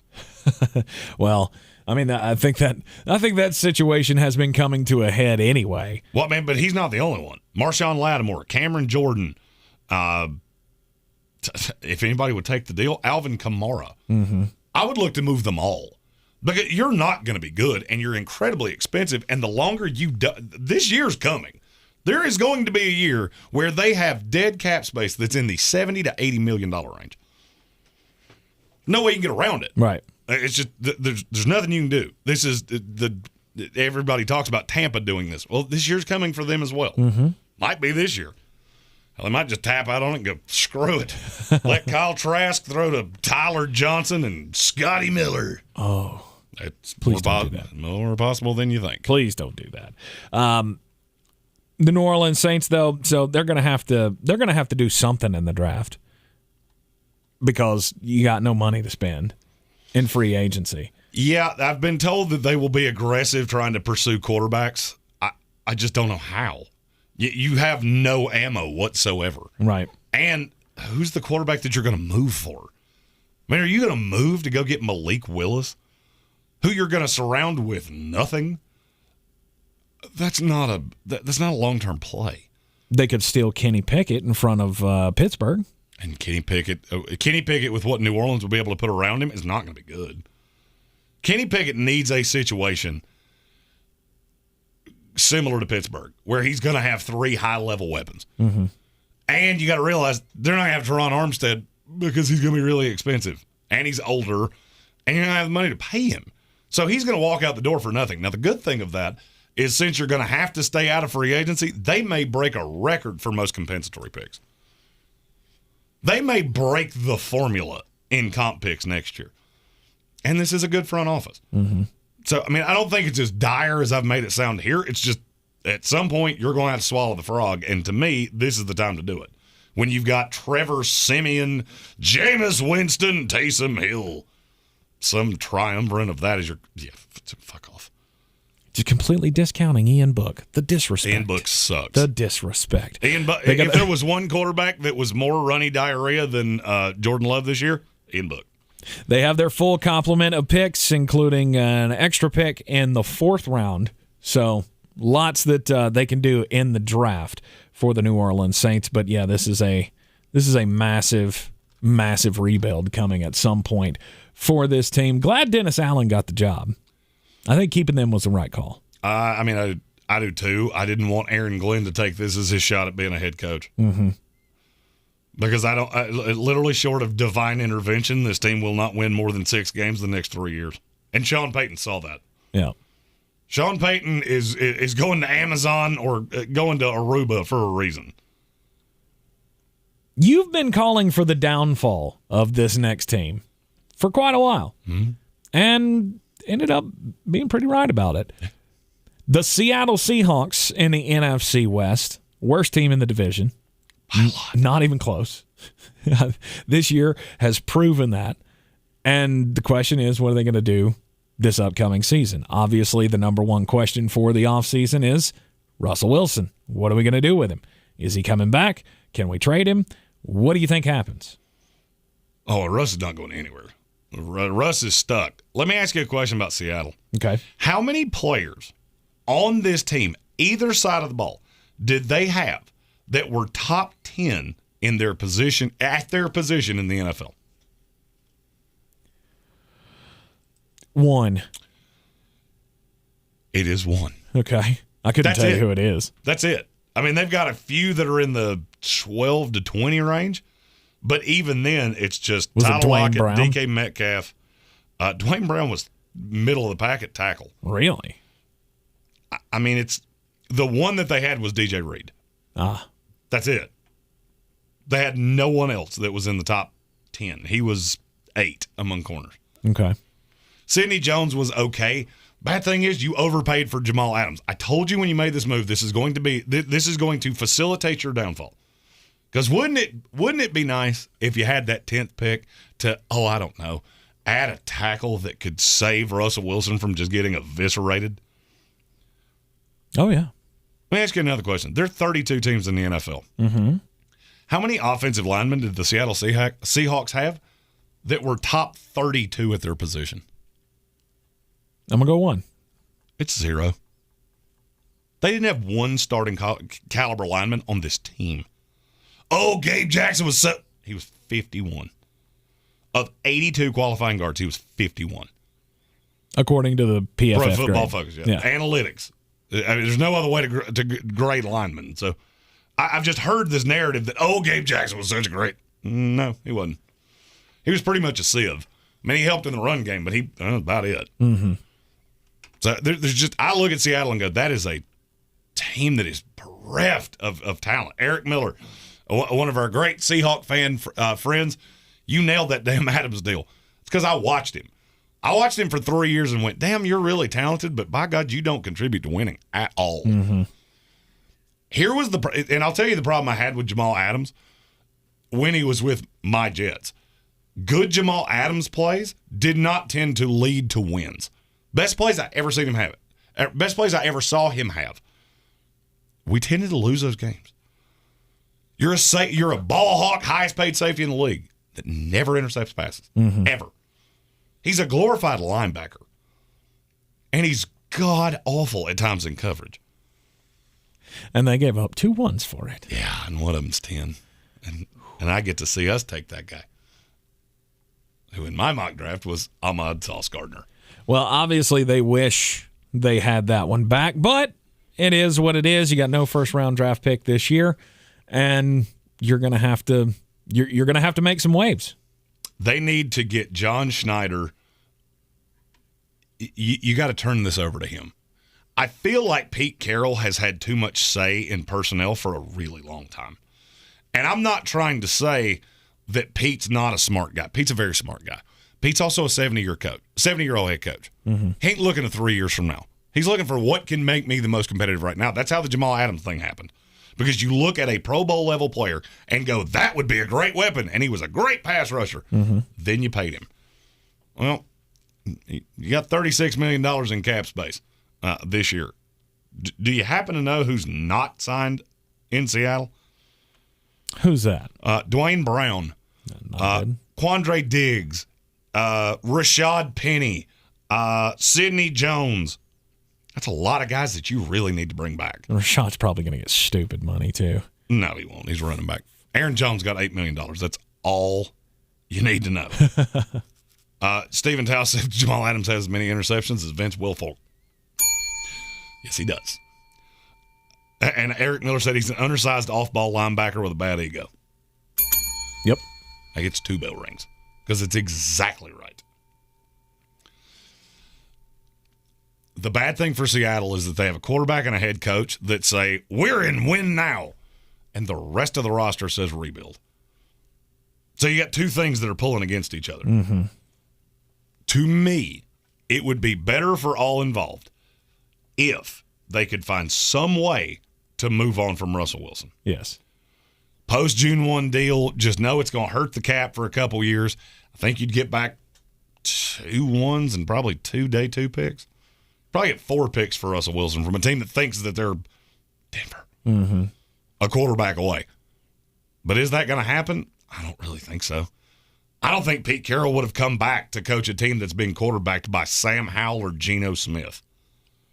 I know Seattle wouldn't like this, but, man, if Cleveland could get Russell Wilson and send Baker Mayfield out there, that might make Cleveland better. Hell, Baker Mayfield might be the only quarterback that could start out there that would be worse than Geno Smith. Yeesh.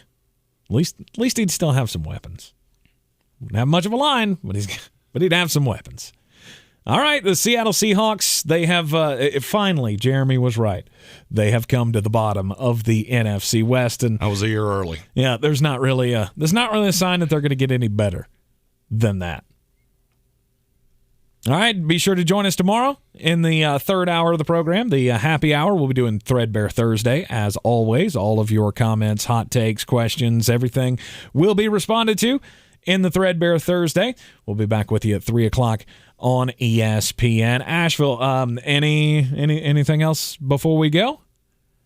Nope. We got 4 more mock drafts. Yep. We got 4 more mock drafts coming out in the 6 o'clock hour. There'll be the AFC East will be replaying in the 7 o'clock hour.